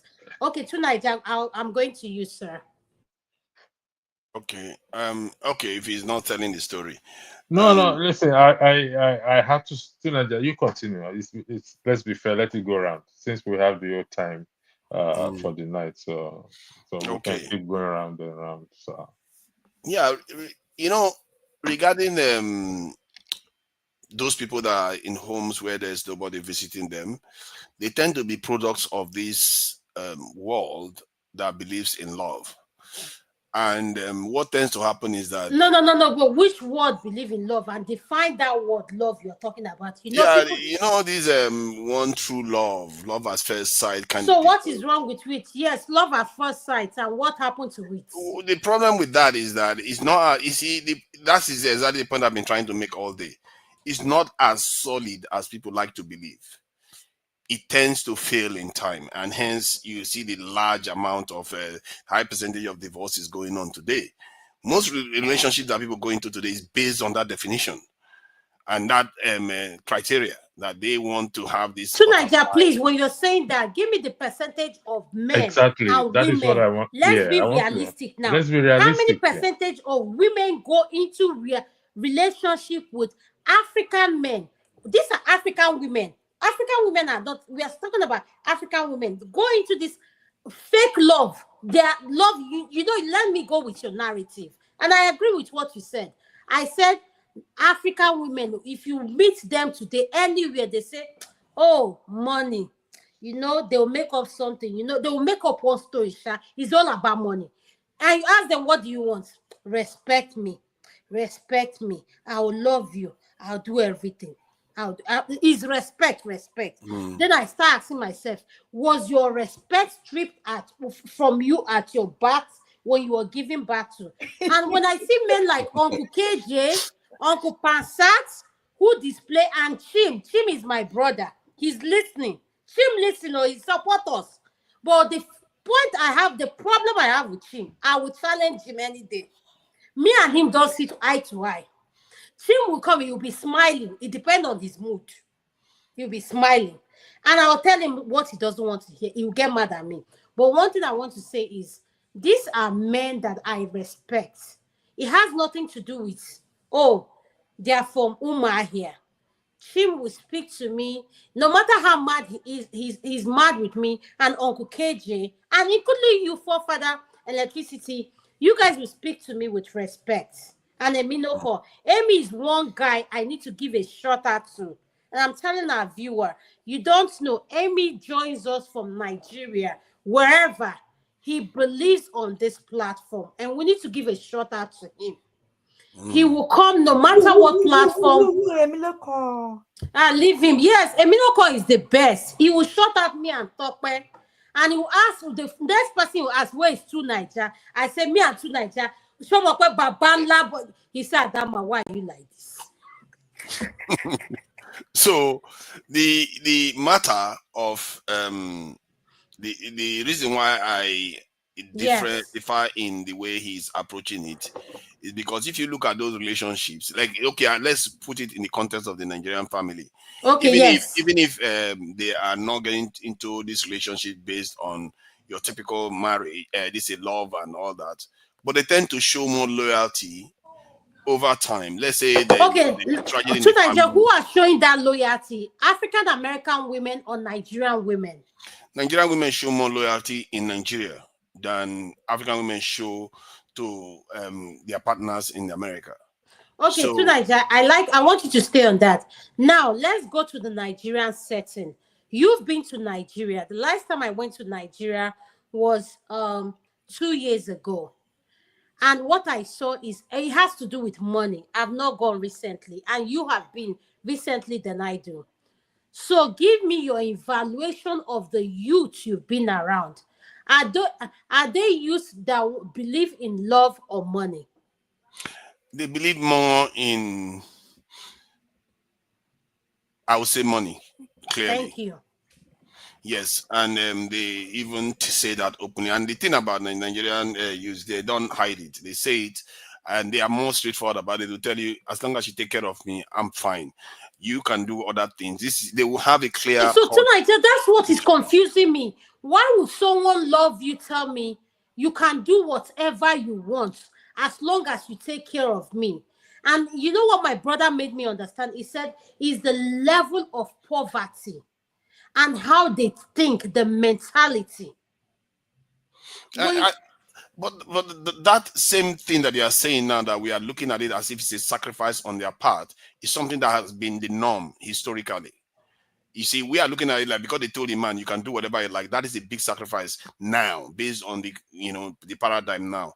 But historically, men are allowed to do whatever they like. That is not even within a question. No, but yes, but tonight at the same time you're saying that our young Gen Zs are saying do whatever you want. So can you describe what that means by do whatever you want? Yes, we know what do whatever, but what in this generation we are talking about, my kids are listening to what you're saying. What does that mean?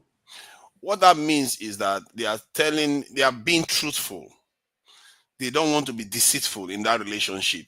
Like if they are with somebody, that doesn't irritate them, that they like to an extent. Also, it's like people like you and AY that like how many wives, and you can date.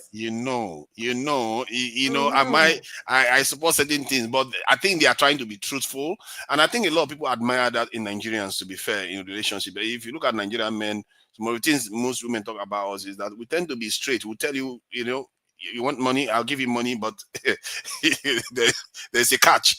So point is that the ones in Nigeria, but they tend to be more there's one thing straightforward. you're missing. I'm seeing the Christian values go the route of the Muslim values.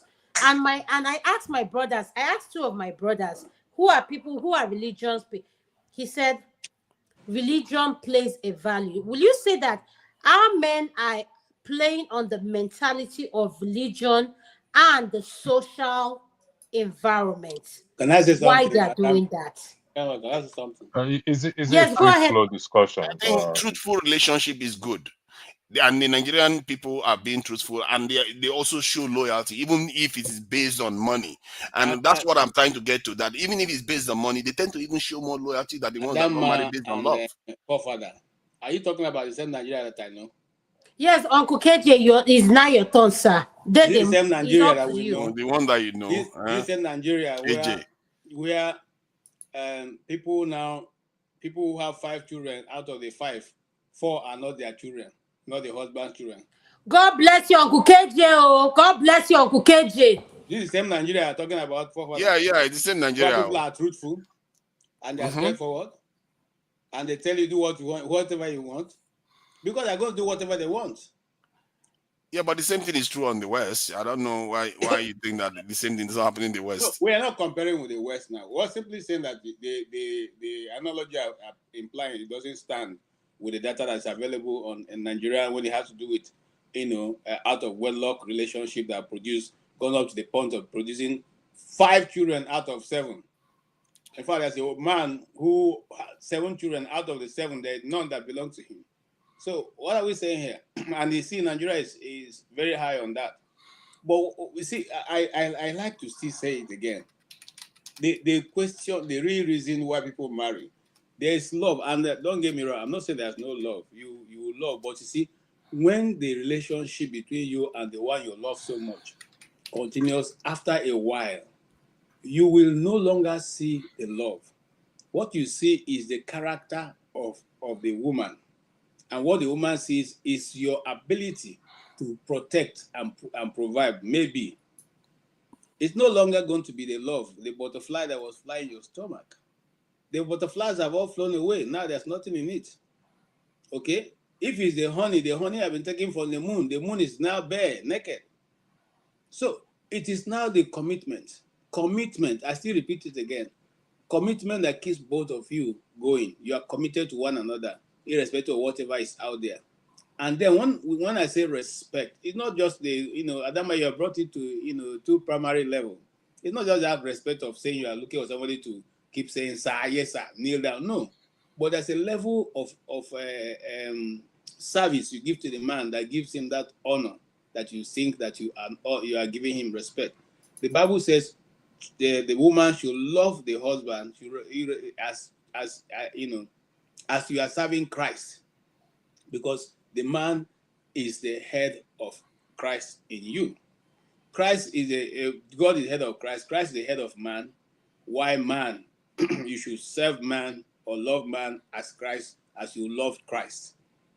So it's something that we all need to look at. The society has broken, especially in Nigeria. Now everybody is looking for how to survive. It's not about whether you love now you don't love. Once you see somebody who says, "Nah, how far? Please do with me whatever you want, as long as they're giving me food, I don't have to." That is what they want. They've broken down the society to the point where everybody has become almost beggarly, And the situation we see right now in Nigeria is the situation I saw after the war in Liberia. I went to do a documentary, and every morning people just come to the streets. They just sit in the streets. In fact, a plate of meal, you carry the lady and go. I mean, that's what they were doing there. It was so pathetic. But of course, there's very little you can do because the numbers are so many. That's where we are right now in Nigeria. Even though we're not fighting any war, people now have been so reduced to the point of a plate of meal is good enough for you to do whatever you want to do. If you say you want to even marry them, the best, whether they love you or not, they'll go with it. That is where we are. But as for whether after that they can still be loyal to you and not be everywhere, I don't know what that spirit is, but that's what is happening now in Nigeria. Someone says that when a person leaves a country, if the person is on the other, far left, like what I mean by far left, every man there will come on the far left. If the person is also cheating on the spouse, everybody now will be cheating because that is the spirit that's governing that environment. So probably that's what the case is, because I don't know, but Nigeria is a case study. Thank you, man. Thank you, Uncle KJ.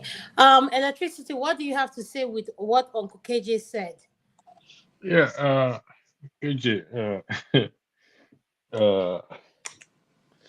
you, I know you said it applies to both parties. You said, see, again, let me state this for the record. Yes, KJ, the butterflies at a point will appear as if it's gone, but it's not gone. And that is why I come down again to what? To true love or friendship. The butterfly hasn't gone. Because if the butterfly has gone and is no longer there, particularly they say the woman there's a butterfly for her, she will not be able to be loyal to you or faithful to you. The butterfly will always be there because that's what will keep her going. And that's what she will use to fly. But it takes the man to also make that butterfly fly. How he treats her. That is also important. You see, I'm speaking from a place of mistakes that I have made over time. I can give you a lot of personal experiences to tell you that nothing beats friendship or true love. not money. I have seen money. I work on the rig. And you know what they pay on the rig? When I come out from the rig, I sleep in hotel. I don't sleep in the house. Money was flowing. So I can speak from the angle of money. I can speak also on the angle of one who have lost money or mismanaged money at a point. But in all these, friendship is what counts at the end of the day. So the butterfly will always be there, Uncle KJ. The butterfly ain't going anywhere. Yes, the Bible says, husband, wife, love your husband.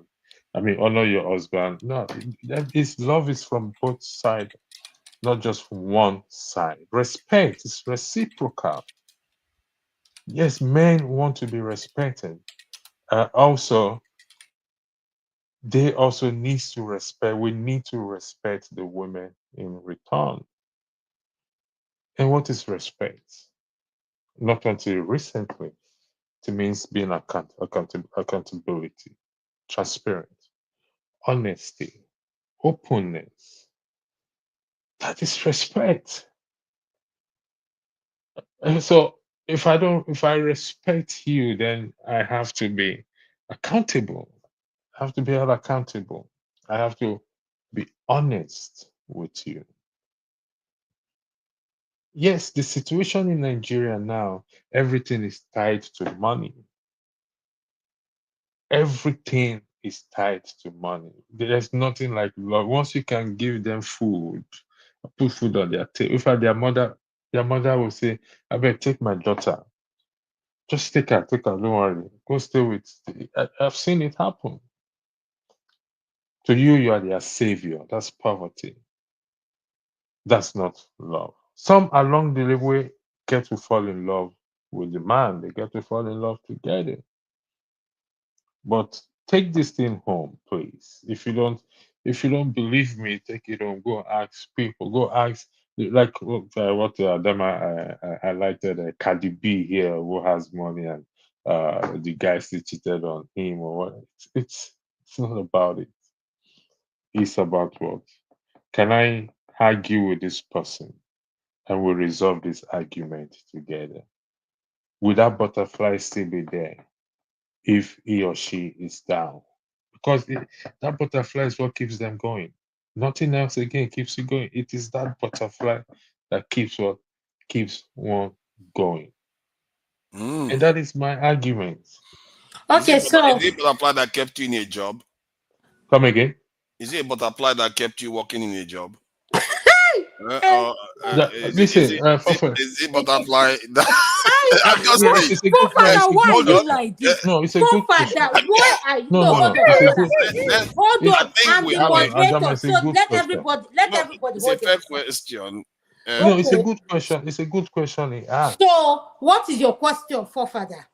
Is it butterfly that kept you in a job? Sometimes it's necessity. You have to pay a mortgage. You have to work. Sometimes you might even not like your job. You are misunderstanding. Let me finish it for you. Forefather, hold You're on. misunderstanding what I'm No. He's saying. not misunderstanding you. He's asking you the pertinent question. Because when you first got your job, it was you got it with enthusiasm. After a while, it becomes commitment to going there because of all the other things you have to do. You don't wake up every morning. Uncle Kete, ya de kwagela made de mo. Ya de kwagela made de mo. So it's not because look, let us face this thing and just deal with it the way it should. You see, that question is you are committed to it. Look, you think I want to wake up every morning and go out? No, I don't want to. But because I have already given commitment, and because there are people in the office who are hoping that, or who know that I have signed to this job, whether in good time, in bad time, whether it's snow or this windy, I will get out. I will go. I'll go there. That is that is how the love or the relationship in the marriage gets to a point, whether you like it or not. There's some time that you come back, you don't want to have anything to do with whoever. You just want to be by yourself. You know that if you're a man, that is sometimes you just want to be in what the Americans call the man cave. You don't want to talk to anybody. But your wife comes and she wants to have a conversation. You will have to hide whatever you're feeling and just continue to say Why are you like this? I'm carrying Yes, I know what you're saying. I'm carrying newspaper. That is looking at the the butterfly I am talking of. It's what keeps you No, going. it's not. It's no longer. You see that? Come on, not you're Loyalty. understanding me. The butterfly that you see. But that's where I think that is the difficulty. Tokwe and True Niger are having they can't strike a balance with what you electricity and Okukeje. I can understand what me and Emiloko can understand what you guys are saying, but True Niger and Tokwe, they are set in their own world. And KJ, more for you. eh? Tolerance is more like it for me. Not that butterfly and you see why okay. Tolerance and everything. Just be tolerant. That is what forefather is saying. Is can use tolerance. You can use commitment. You see, it's when you have commitment, you just have to tolerate whatever the person is bringing, whether you like it or you don't like it. Sometimes I want to eat eba and egusi soup, and I get to the house, it is okra and vegetable. I will say, no, Uncle KJ, this is what everybody is failing. Nobody has picked. My word of the day is character. Character speaks above everything. Exactly. I think I agree with you when you mentioned. Okay, let's define character. Character counts. No, hold on. But True Niger and Tokwa is saying, Adama, hold on to your character. Emiloko recognize that character I'm bringing, and Uncle KJ and you. But True Niger and Tokwa are saying, money na last. If you don't get money, you go get character. That character will see it. Once that money will appear, once that money shows up. Ladies and gentlemen, let us define this. Let us address this character issue. It is important. What is character? That is the question. I think what you are referring to precisely is loyalty. People offer loyalty to causes that they believe is for the greater good.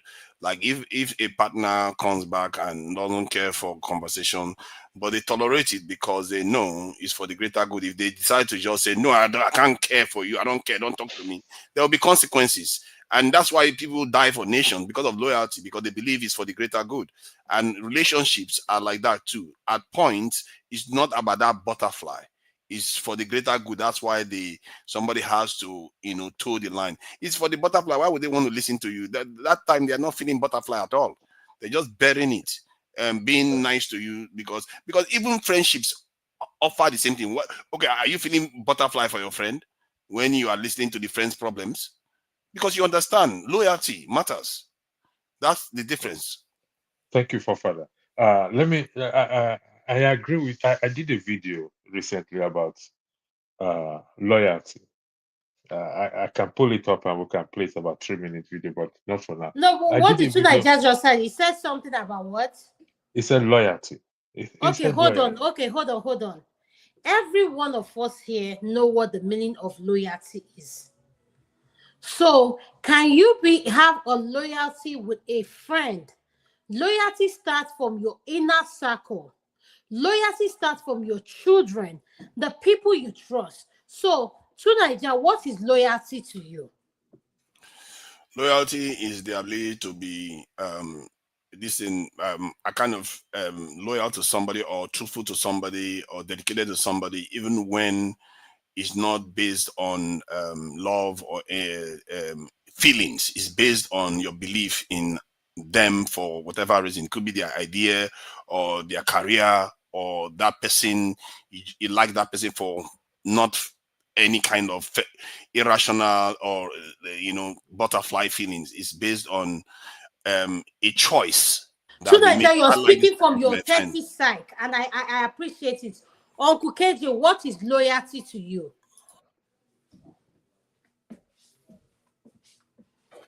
Uncle KJ, what is loyalty to you? If you're not, yes. The loyalty, just like Tunaya have said, loyalty to me is that you are true to what you have agreed, and that's it. I don't want any. I don't like I said here many times. I don't have special food. I don't have special treatment. As long as you are doing what is best for the family, just like he has said, best for the family, not even best for me. So I am a very easygoing person. I don't have very little complications. So Okay, I think what we need to focus on, for me, loyalty sounds someone I want to loyalty sounds that I know what I am saying at the same time. I resonate with what you're saying, and what you're saying resonates with me as well. And I am not loyalty to you. If I say I'm loyalty to forefather, I'm saying I'm resonating with what forefather says. Forefather will say, Adama, I want us to go live in what is it called? Antarctica or whatever for how many months. But for the fact that I believe in forefather, I know that forefather, no matter what the situation, forefather will stand his grounds. And I'll say, forefather, I'm loyal to you. So, Eminoko, is that what loyalty means to you? What is loyalty to you? Loyalty simply means being truthful to me, having my back. Once you have my back, and I believe having my back is simply being truthful to me all the time. That's the way I define loyalty. I agree with you 100%. So, Topper, what is loyalty to you? That's unconditional. There's no condition when it comes to you believing and being there for someone. There's no condition attached to it. Whether the person is dead or alive, sick or not sick, rich or poor, you have that person's back. There's no condition attached to it. That's loyalty to me. Wow. Somebody once said that loyalty is the holiest good of the human heart, and I'm beginning to understand electricity. We have you there. We have two Niger, Uncle KJ, Adama, Minoko, and Tokwe, and we are going to change. Hold on. I've not spoken about my loyalty now. No, hold on. Yes. No, hold on. We are going to challenge six on every one of us, our loyalty. Okay. And I want you to, this is what I want to say. You heard what Tokwe say. Understand what loyalty is. Don't think and stop personalizing loyalty. So, electricity, what is loyalty to you? Adam, I'm sorry. You can't say I should not personalize loyalty. Okay, sorry. Do whatever you want. When I speak from a point of personalizing it, in the sense that I speak from experience, not this and that. You see, I'm going to come from a different angle in loyalty here, and you may disagree with me, which is okay. Yes, loyalty is standing by each other for each other, but women are more loyal than men. Let me put it to us today. From a personal experience, someone who is not supposed to be loyal to me, even in everything that we have done or whatever it is, she remains loyal when she has no. So I'm going to speak, and let's personalize it. It doesn't mean that we're against each other. Okay, but I'm sorry, I would like to disrupt you. We're not going to personalize it. We're going to be looking at loyalty. Okay, we're going to be looking for loyalty from the point of view of what does loyalty means to you, electricity, me, Adama, and two Niger, Uncle KJ, and Tokwe O, and Eminoko. So let me start by let me see. Let's see. Let me start with myself so that people have them. So, what does loyalty means for Adama? Electricity, can you make me the one speaking without anybody else? I'm the one speaking right now. So, can you put just me up on the whole on this thing? Oh, okay. Thank you. Yes. No, it's you that I'm seeing now. Why am I seeing you?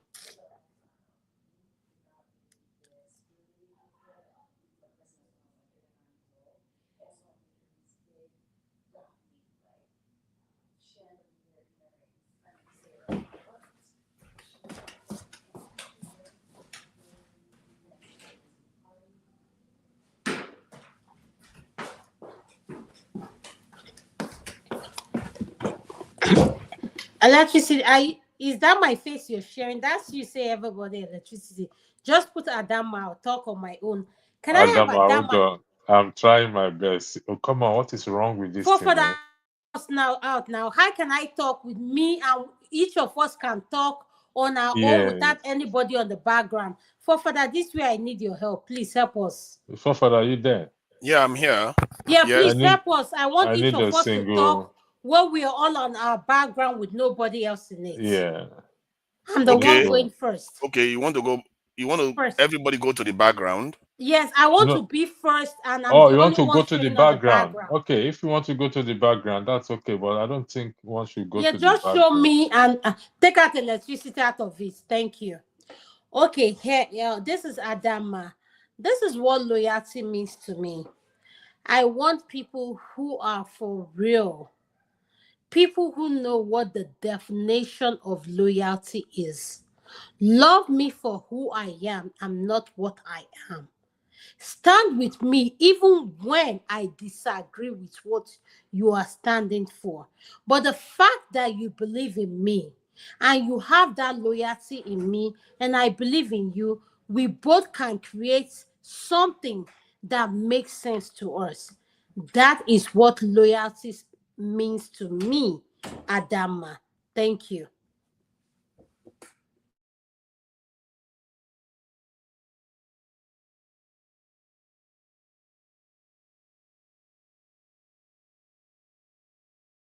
Tucker, I'll have you up there now, please.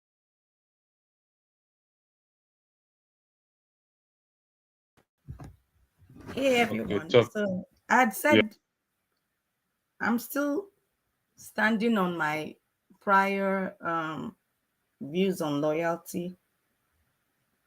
It's hard to achieve. Believing in someone, having someone's back at all times without any condition attached to it. So whether the person is dead or the person is alive, well or unwell, in front of you or behind you, you're speaking with one voice. Nothing changes, no matter what that person does to you. Even if the person kills your loved one, you remain stuck with that person, having that person's back. That is loyalty. It is hard, it's difficult to achieve that, even amongst those that are married. Let's be frank. And that's why there are conditions attached to it. That's why it's difficult to achieve in marriage, because conditions may be attached to it. And that's why you find cases where I'm saying money matters. When money appears, that loyalty, that respect, that love, everything will fall in line and bow. And that's why I said loyalty is difficult to achieve. I'm done.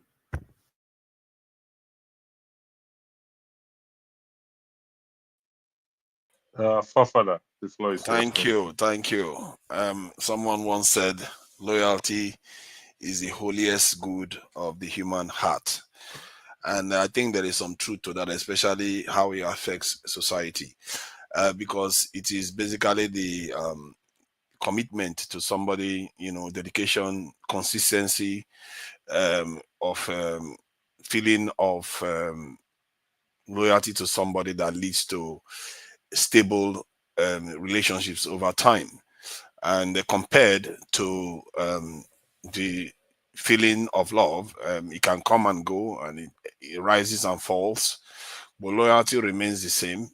By and large, it tends to be more stable, and it fosters trust.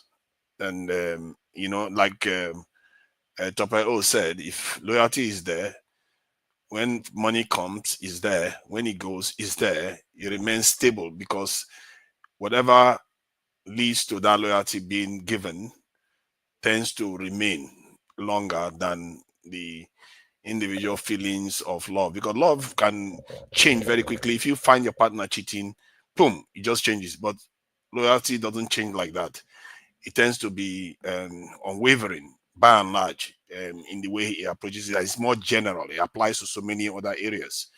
And you can see that in sometimes inspired in nations where when I was growing up, it drives me crazy. I can't understand it for the life of me, where a Russian general will ask a soldier, put your gun in your head and take it and shoot it. And the soldier will put the gun in their head and shoot themselves. It tells you that there are certain things in life that has come to be understood to be greater than your individual self. Loyalty tends to put other people first. It's a very, very powerful feeling. And because of its stability, it makes it very useful for society. And hence why I think loyalty is very powerful in relationships too. You see some of the best examples of relationships. It's not because of the love, it's actually loyalty. That's what people are describing. You know, loyalty is at the core of stable relationships, and it's at the core of a functional society, truly. And this is why it's often not a good thing to be breaking people's trust. And our people also need to learn how to be loyal without always going left and right. So that's my thinking about loyalty. It's a very, very important quality to have in a person. Thank you.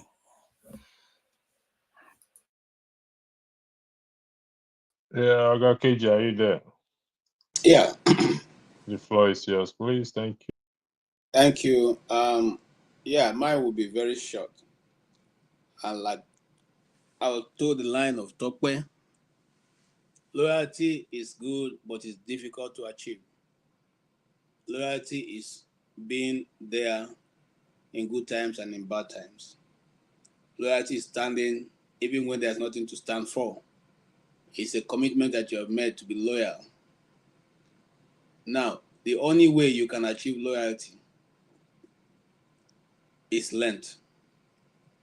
Yeah, you will have started developing loyalty by being, first of all, as you start making friends, whether in your house or outside of your home, you'll have started building that ability to be able to be loyal to a particular cause that you've chosen. That cause can keep you going, it can keep you committed, and it can keep you looking or hoping against hope. And until you develop such, you may not. It's not easy to wake up one day and say, "Okay, I've declared today I'm going to be loyal." It's something you must have learned or been learning through time. And then you can see that when you see sincerity in an individual or in a relationship, then you can now give your commitment to be loyal to it.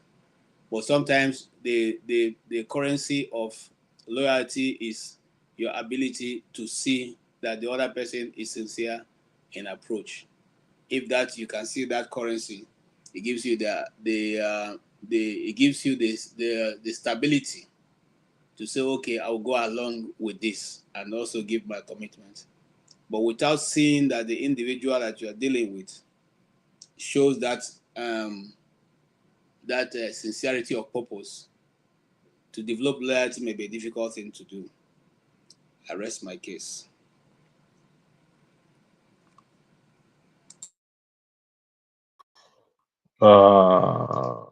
Amy, the floor is yours. Thank you. Okay. So loyalty.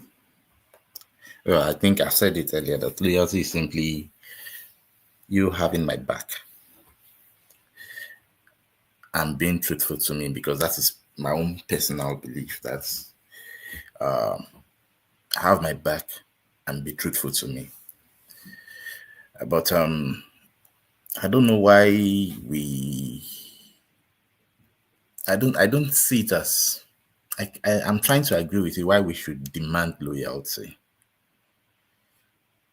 I feel like it is something that the other person should give to us naturally.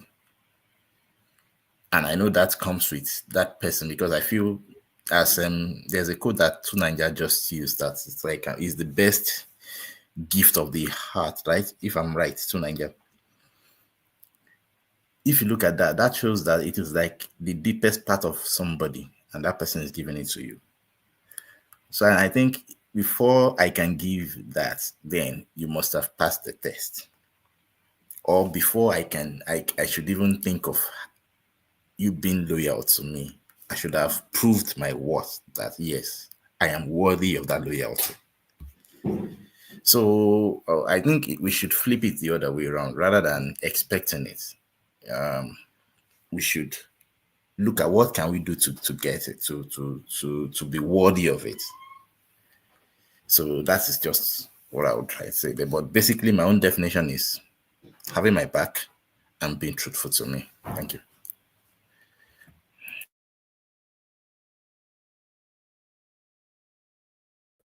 Yes, I guess it's my turn now. I'm the final one here. Yes, let me highlight this. To have each other's back. What does that mean to me, to have each other's back? Loyalty. It means when I am unfaithful to you, I betray you, you don't do that in return to me just to get back at me. That's loyalty to me. Even though we are not together again, and you see the wound I have created in you, you're still loyal to me, and it is vice versa. That is loyalty to me. It doesn't mean that we're not gonna step on each other's toe, or we're not gonna, but you remain loyal. You don't betray me. I don't betray you in return because you betray me. I don't stab you on the back in return because you stabbed me. And even if someone comes to me because of whatever they see and they wanted to take advantage of that loophole, no, you said, no, I am loyal to this person. I can't do this to this person. I can't throw this person under the bus, irrespective of what offense he or she has caused me. That is loyalty to me. And if we can go in this trajectory, you see, it's beyond money. Because, like I said again, if everything is all about money, there's no need to be loyal to each other because it was all about money, money, money. So I'm glad we all came to the conclusion that it's not all about money. I'm going to bring everyone back to say good night to our audiences, and we'll now close for the day. So That's really after. funny what he did just now. Oh, Father, you notice it? Yes, now we all came to the same Now snake conclusion. move now. Wow. Manipulative movements. Good night. Mahmoud, Thank you, KJ. you wanted to Mahmoud us. No, no, no. Me, listen. We came to the same conclusion at the end of the day. So, all Came right. to the same conclusion, don't It's we not the all? same. Loyalty is tied to resources. No, There's don't say we all came. nobody Please wants let to me be ask. loyal to Please, poverty. no, Tokwe, what is your final submission for the day? 30 I did seconds. already earlier on. He did. She did Do already. you? Okay. I did earlier on. I said everyone Okay, should. so Tokwe, what is your message of the holiday for your viewers? Let's end. Thank you 1 so minute. much, every single person that has supported us this last year. We really, really appreciate you. Those in the comment section, those who come on the live panel every week. We really appreciate it. Thank you so, so, so, so much for the support. It's been a long year, and with your support, I believe we're getting better. So thank you so much. Everyone should have a Merry Christmas, a happy 2025. Please stay safe and be loyal. Èwo ni lawyer ní sìn? Èmi ló kọ, please, Be your final loyal. statement. Be loyal. Aren't we preaching loyalty? I said be Ìwọ ló loyal. máa mọ̀ pé nǹkan tó jẹ́ lawyer. Èmi ló kọ, your final submission for the night, jàre. Ó ní pé loyalty. Amy, are you there? I think he's not there again. Okay, Andrew, what's your final submission for the segment tonight? What's your final submission, sir? Yeah, listen. I believe we've learned a lot here, and my final submission is let's be friends. Let's maintain friendship. Let's be truthful to ourselves as much as possible, as even in the difficult times. let's just I don't know what more to say, but let's just be friends. Let's uh keep each other's back, watch each other's back. Let love reign.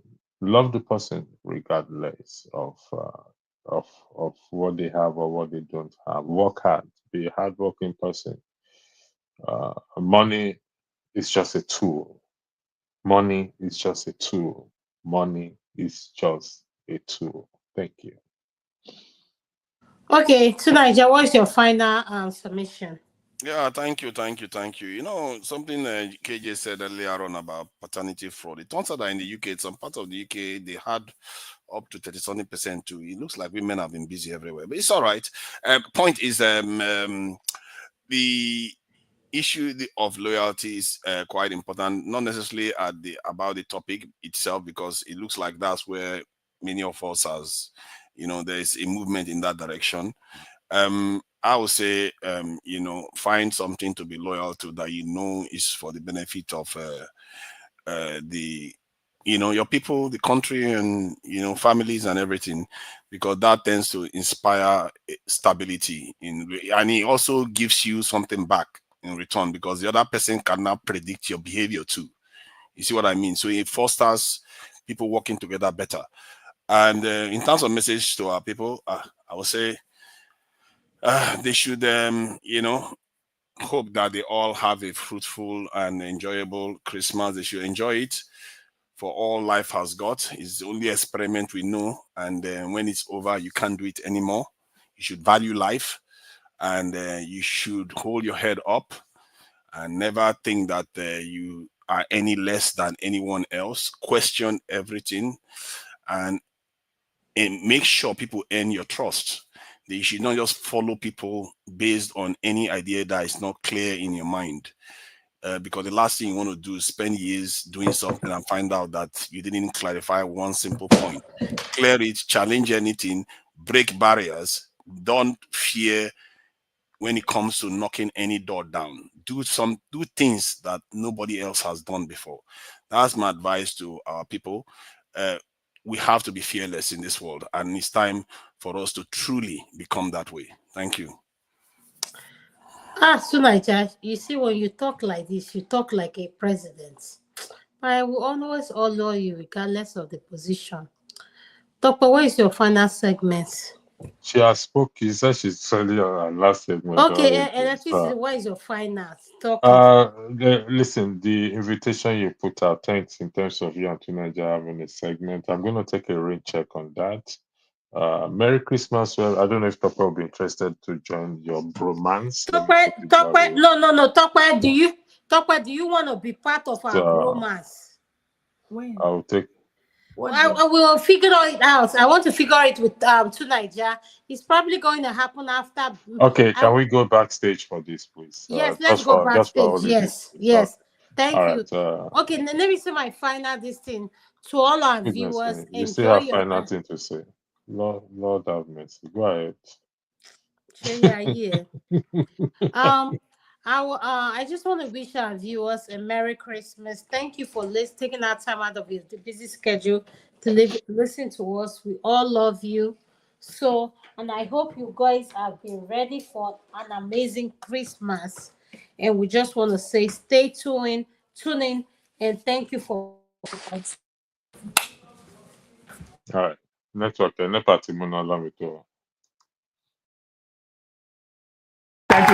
you so much for watching. Thank you. Have you subscribed? Yes, you. Have you subscribed? You. Yeah. Before you go, click. It's free. Click. Just that's it. Have you subscribed? You are laughing. Have you subscribed? Have you subscribed? Thank you. Hey, madam. Thank you so much. I can see you. We have to get to 100,000 subscribers. By the end of the year. How are we going to do that if you don't subscribe? Yes, you. Yes, you're about to click off. Why? Have you subscribed? It's free. If you don't, ask your son, ask your daughter how to. Just one click. Thank you. I see you. Aha. Thank you very much. I'll see you tomorrow.